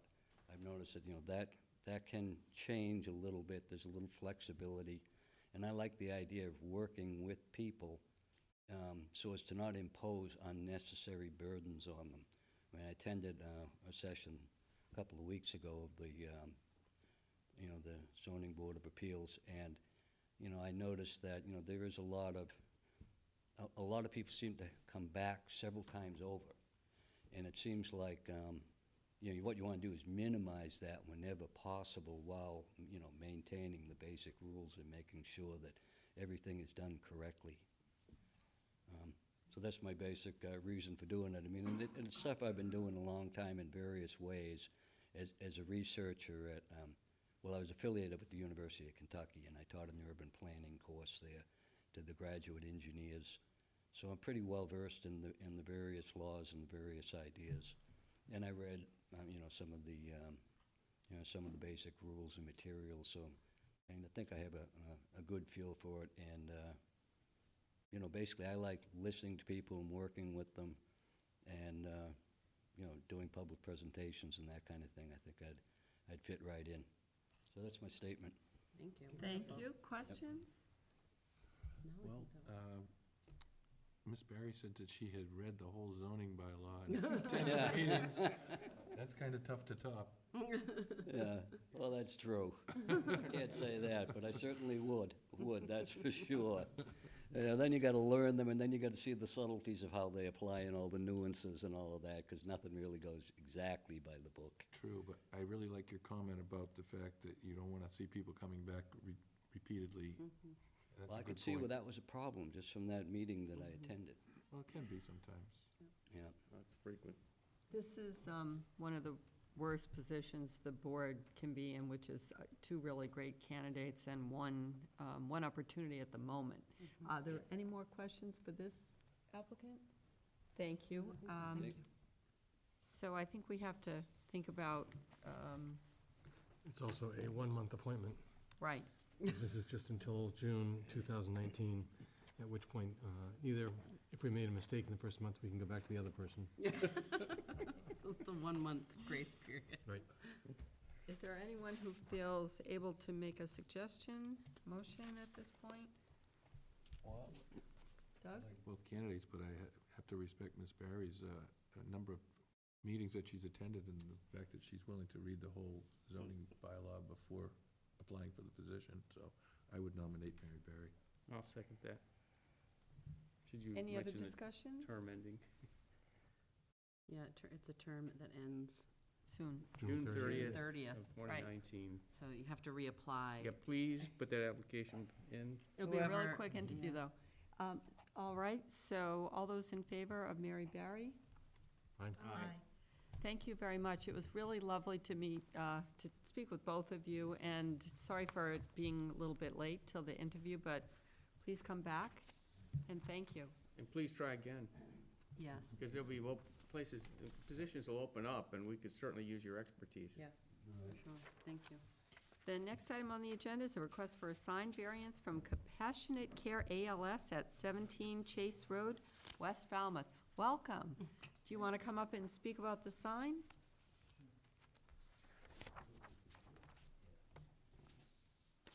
And we'll just take both of them because the next item is also the temporary off-premise sign. Sure. For Compassionate Care ALS, request for extension of time to display sign at the corner of Chase and Route 28A, West Falmouth.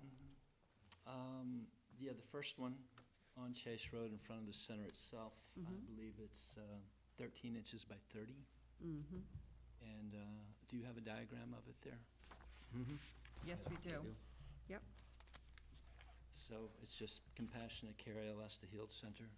It's white with black letters, which goes with the decor. And where is it going to be displayed? It's right in the front, 5 feet off of the roadway, Okay, right on the angle driveway, just where people can see it coming Great. right up.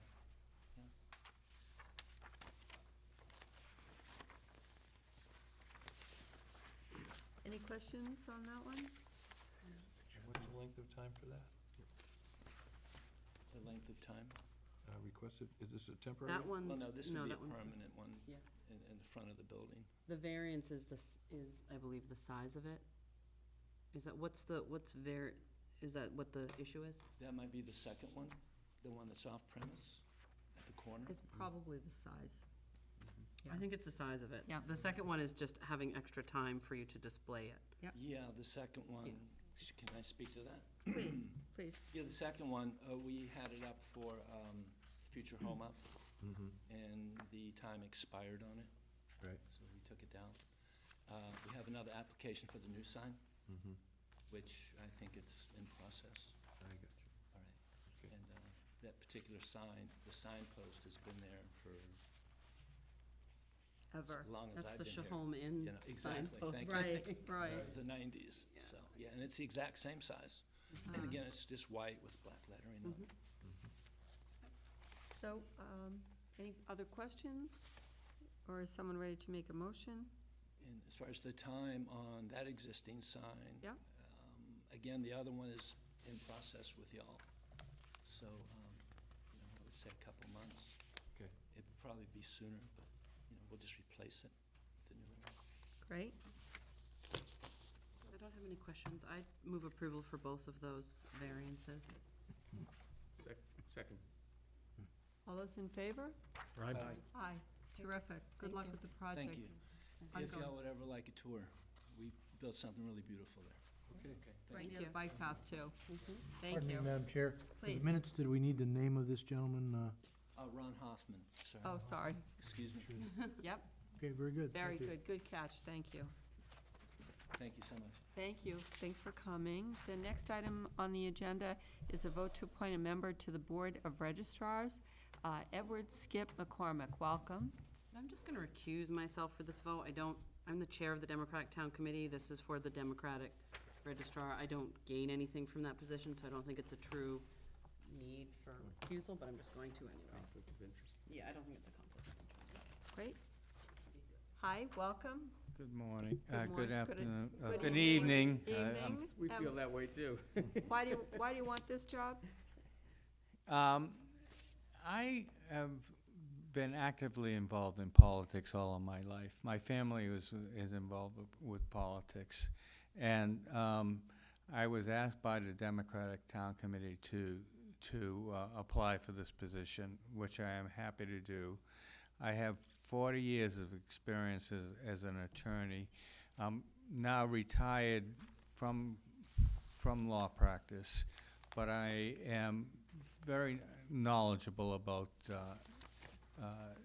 elections and election laws issues, and so that I just feel that I am qualified. I've been a resident a permanent resident of Falmouth for 10 years, but prior to that, from 1960 to 1987, my family had a summer home here, so that I am, very familiar with Falmouth and its workings. And I would be pleased to be the one of the Democratic nominees to the Board of Registers. I feel that I have a background that if any issues came up, that I could be fair and balanced, and so that I ask for your support. Thank you. Great presentation. Any questions? I would move that we appoint Edward McCormick to be the Board of Registrars as the Democratic Party's representative. Second. All those in favor? Aye. Aye. Thank you. Thank you. Congratulations. The next item on the agenda is the annual reappointment of inspectors of animals. Mr. Suso. Thank you, Madam Chair. In your board packet, you have a copy of 5 individuals named with the term to expire April 30th, 2020, for the 1-year term of inspectors of animals. And it's a standard housekeeping approach, and I so recommend. I move that we appoint Philip Lang, Daniel Donahue, Jessica Gao, Jenna Correa, and Scott McGann as Inspector of Animals, term expiring April 30th, 2020. Second. All those in favor? Aye. Great. Thank you. The next item on the agenda is approval of 2019 annual seasonal license renewals for lodging house license. We have Captain Tom Lawrence House Inn at 75 Locust Street, Falmouth. Move approval. Second? All those in favor? Aye. Then we have secondhand dealer license for Cape Kids Treasures at 15 Davis Straits in Falmouth. Move approval. Second? All those in favor? Aye. Okay. And next item on the agenda, we have minutes of meetings for the public session, April 29, 2019. Nothing to change, so I would move approval. Yep. There was a spelling error on there somewhere. I have a question. I wasn't here for that meeting, but in reading through them, on page 4, sort of halfway down the page, it says Alice Galoxy, CEO of Falmouth Affordable Housing Fund. That doesn't seem right to me. It should be the Housing Assistance Corporation. Thank you. I assumed that. Any other changes? Is there a motion with that change? Move approval? Second? All those in favor? Aye. Aye. Abstain. The next is, Abstain. and one abstention. The next is for May 6, 2019. I move approval. Second? Any changes? All those in favor? Aye. Next is the executive session for May 6, 2019. I move approval? And not released. Oh, I'm sorry. And not released. Not released, yep. Second, all those in favor? Aye. The next item will be review of executive session minutes and vote to release.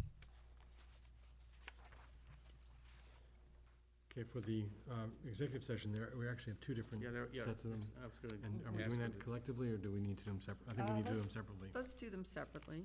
Yeah. So I assume the first motion was on the Quinn versus Town of Falmouth minutes. Yes. Let's make it so. And I'll move approval for the other minutes, and not release. Is there a Second. second? All those in favor? Aye. Great. And next, we have individual selectmen's reports. Doug? I was very interested to attend the trip to Nantucket with the Selectmen Counselor Association meeting to tour the Nantucket Waste Management Facility and learn how they separate all their trash and they use composting and really put a lot of effort into minimizing their footprint with their trash. They spend $10 million a year managing trash, and 6 or 7 million of that is the operator of the facility. It's privately operated, but they don't charge residents any dump sticker fees. They let everybody come to the dump for free just because they feel like they had so many people illegally dumping, and it's such a small island, they can't afford to have any of that. So they just made that decision to put it into the tax rate and just do it. And while we were there touring, a lot of people came and they were putting their recycling in, and everyone's being real careful, and they got a big building that's all, you know, bottles here, cans there. It's pretty neat. Our pick of the litter is a lot nicer than theirs, but, you know, other than that, they're pretty high-tech. But they've got, they've only got another 10 years with their landfill, so they're really trying to be as careful as they can. And they're gonna have to figure out something else after that. So it was interesting ride. I attended the beach committee this week, and the beach committee has realized that Minot Beach is in such dire straits that they're gonna recommend not even charging for parking on the west side.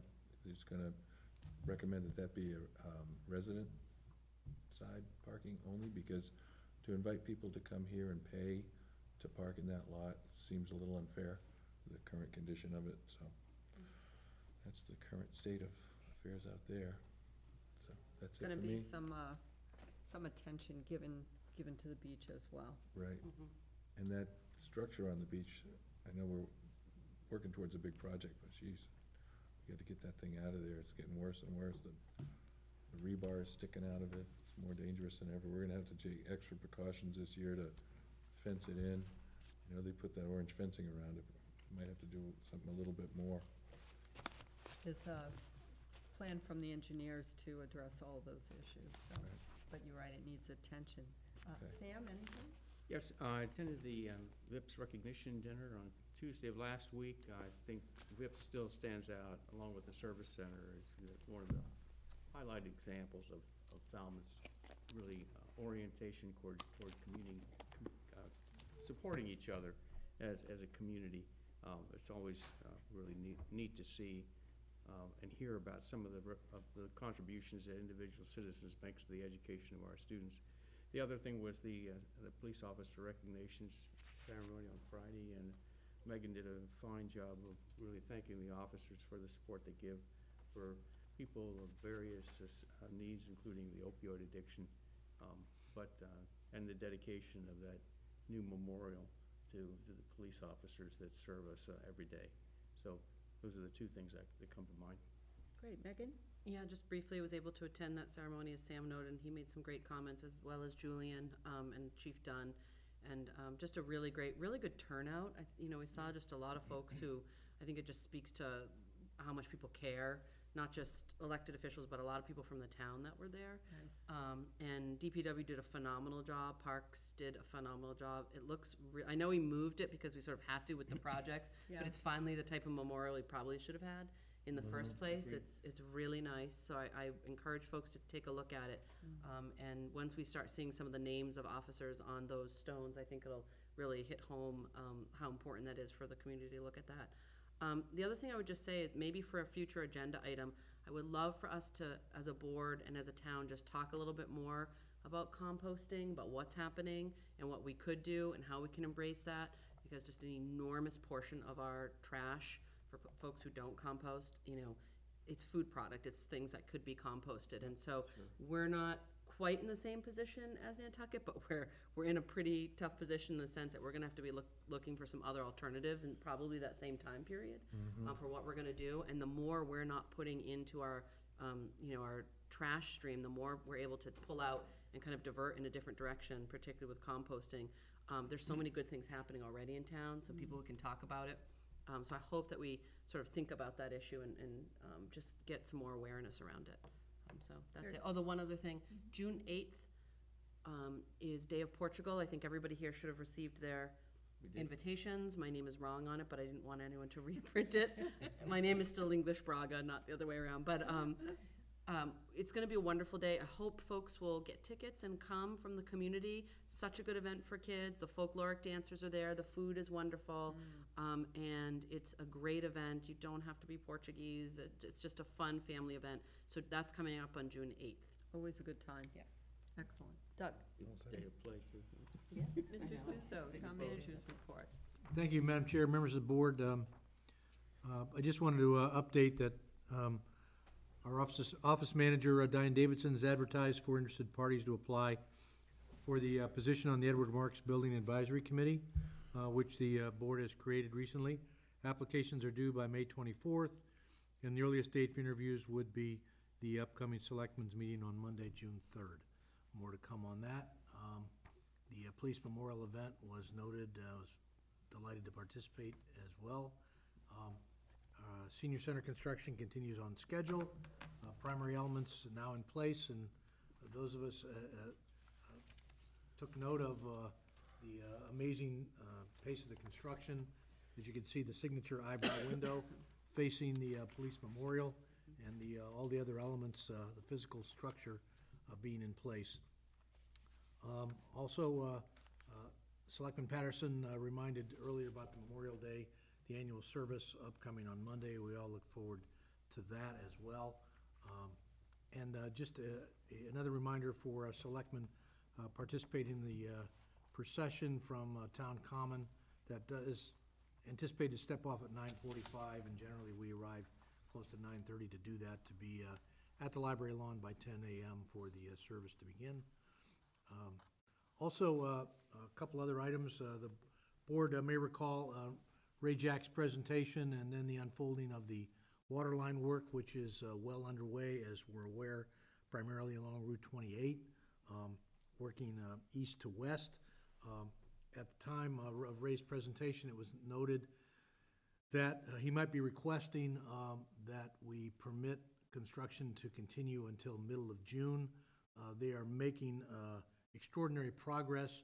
Ray has contacted me and asked if I would discuss with the board whether we might be willing to allow the contractor to go to June 15th.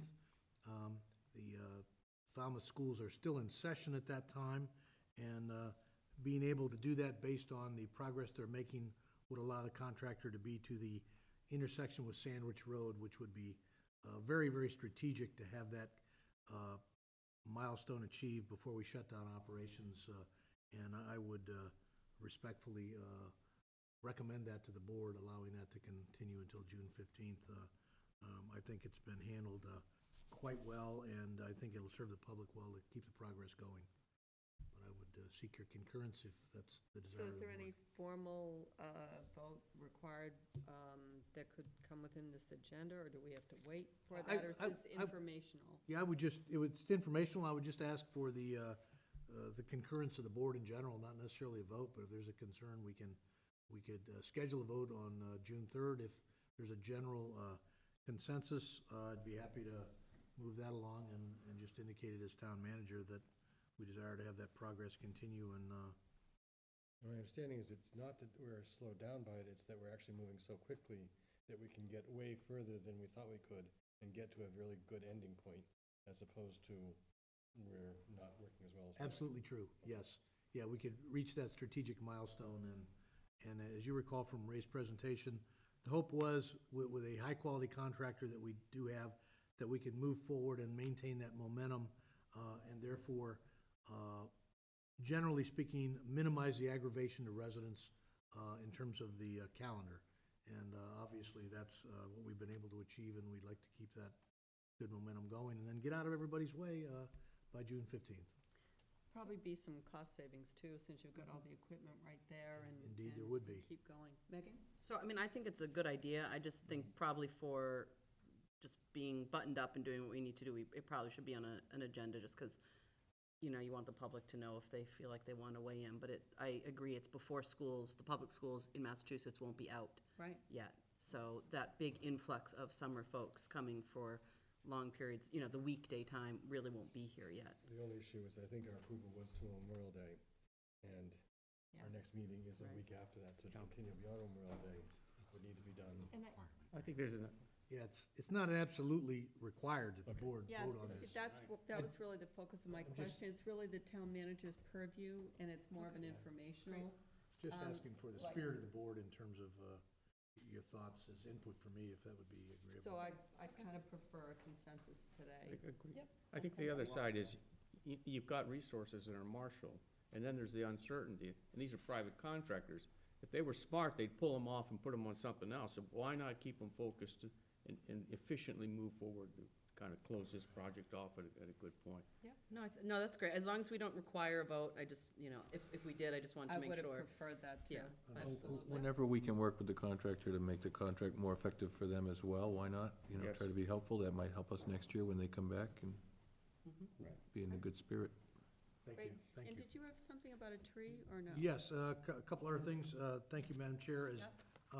I was just contacted today by the library director regarding what are represented as overgrown cypress trees in front of the main library, and our tree warden, Jeremiah Pearson, has taken a look at those. They have been there, and they block light to the children's room and the Friends area, and the suggestion is to remove those. They're really not the best location for that type of species, and to work with the tree warden to replace those with a more appropriate planting. It's not covered by the shade tree. There's no requirement for the board to vote on this at all, but I would just bring it to you for information purposes. The library directors advised me that the library board has looked at this issue as well and is encouraging that very outcome. So I would like to, and would fully intend to give the green light to our tree warden, working with the library director, to make that adjustment to the facade of the library, obviously, not before Memorial Day, but sometime after Memorial Day, and address that issue which the library director has brought to our attention. So that's just an informational piece. Great. Also, I also wanted to advise the board, you recall at a recent meeting we had on the agenda, and the board voted affirmatively to allow the extension, creation of enhanced trails adjacent to the dog park. And at that, initially, we had thought through the town council that we needed a specific license to do that. Town council has now taken another look and indicated that, given all the circumstances, a separate license is not required. And as the board has already voted to allow that to occur, my intention is to give a green light for that to happen. That's the spirit of the board, and we won't need any formal paperwork to make that occur, so I wanted to advise you of that formally. Great. And that concludes my report. Thank you. Terrific. Mr. Johnson-Staub. I do have a brief report. We had the first meeting of the Cape Cod and the Islands Water Protection Fund Management Board. Bit of a mouthful. So that is, you'll recall, the new funding source through the rooms tax, 2.75% on all of the lodging, including but not limited to the short-term rentals. So it was really an organizational meeting. We had good attendance and good background information to get up to speed. And fortunately, we have some time before we'll have funds to distribute, so more to come. Great. Appreciate you taking that on. Is there any other business? Move we adjourn. Second? All those in favor? Aye. Great, thank you. Thank you.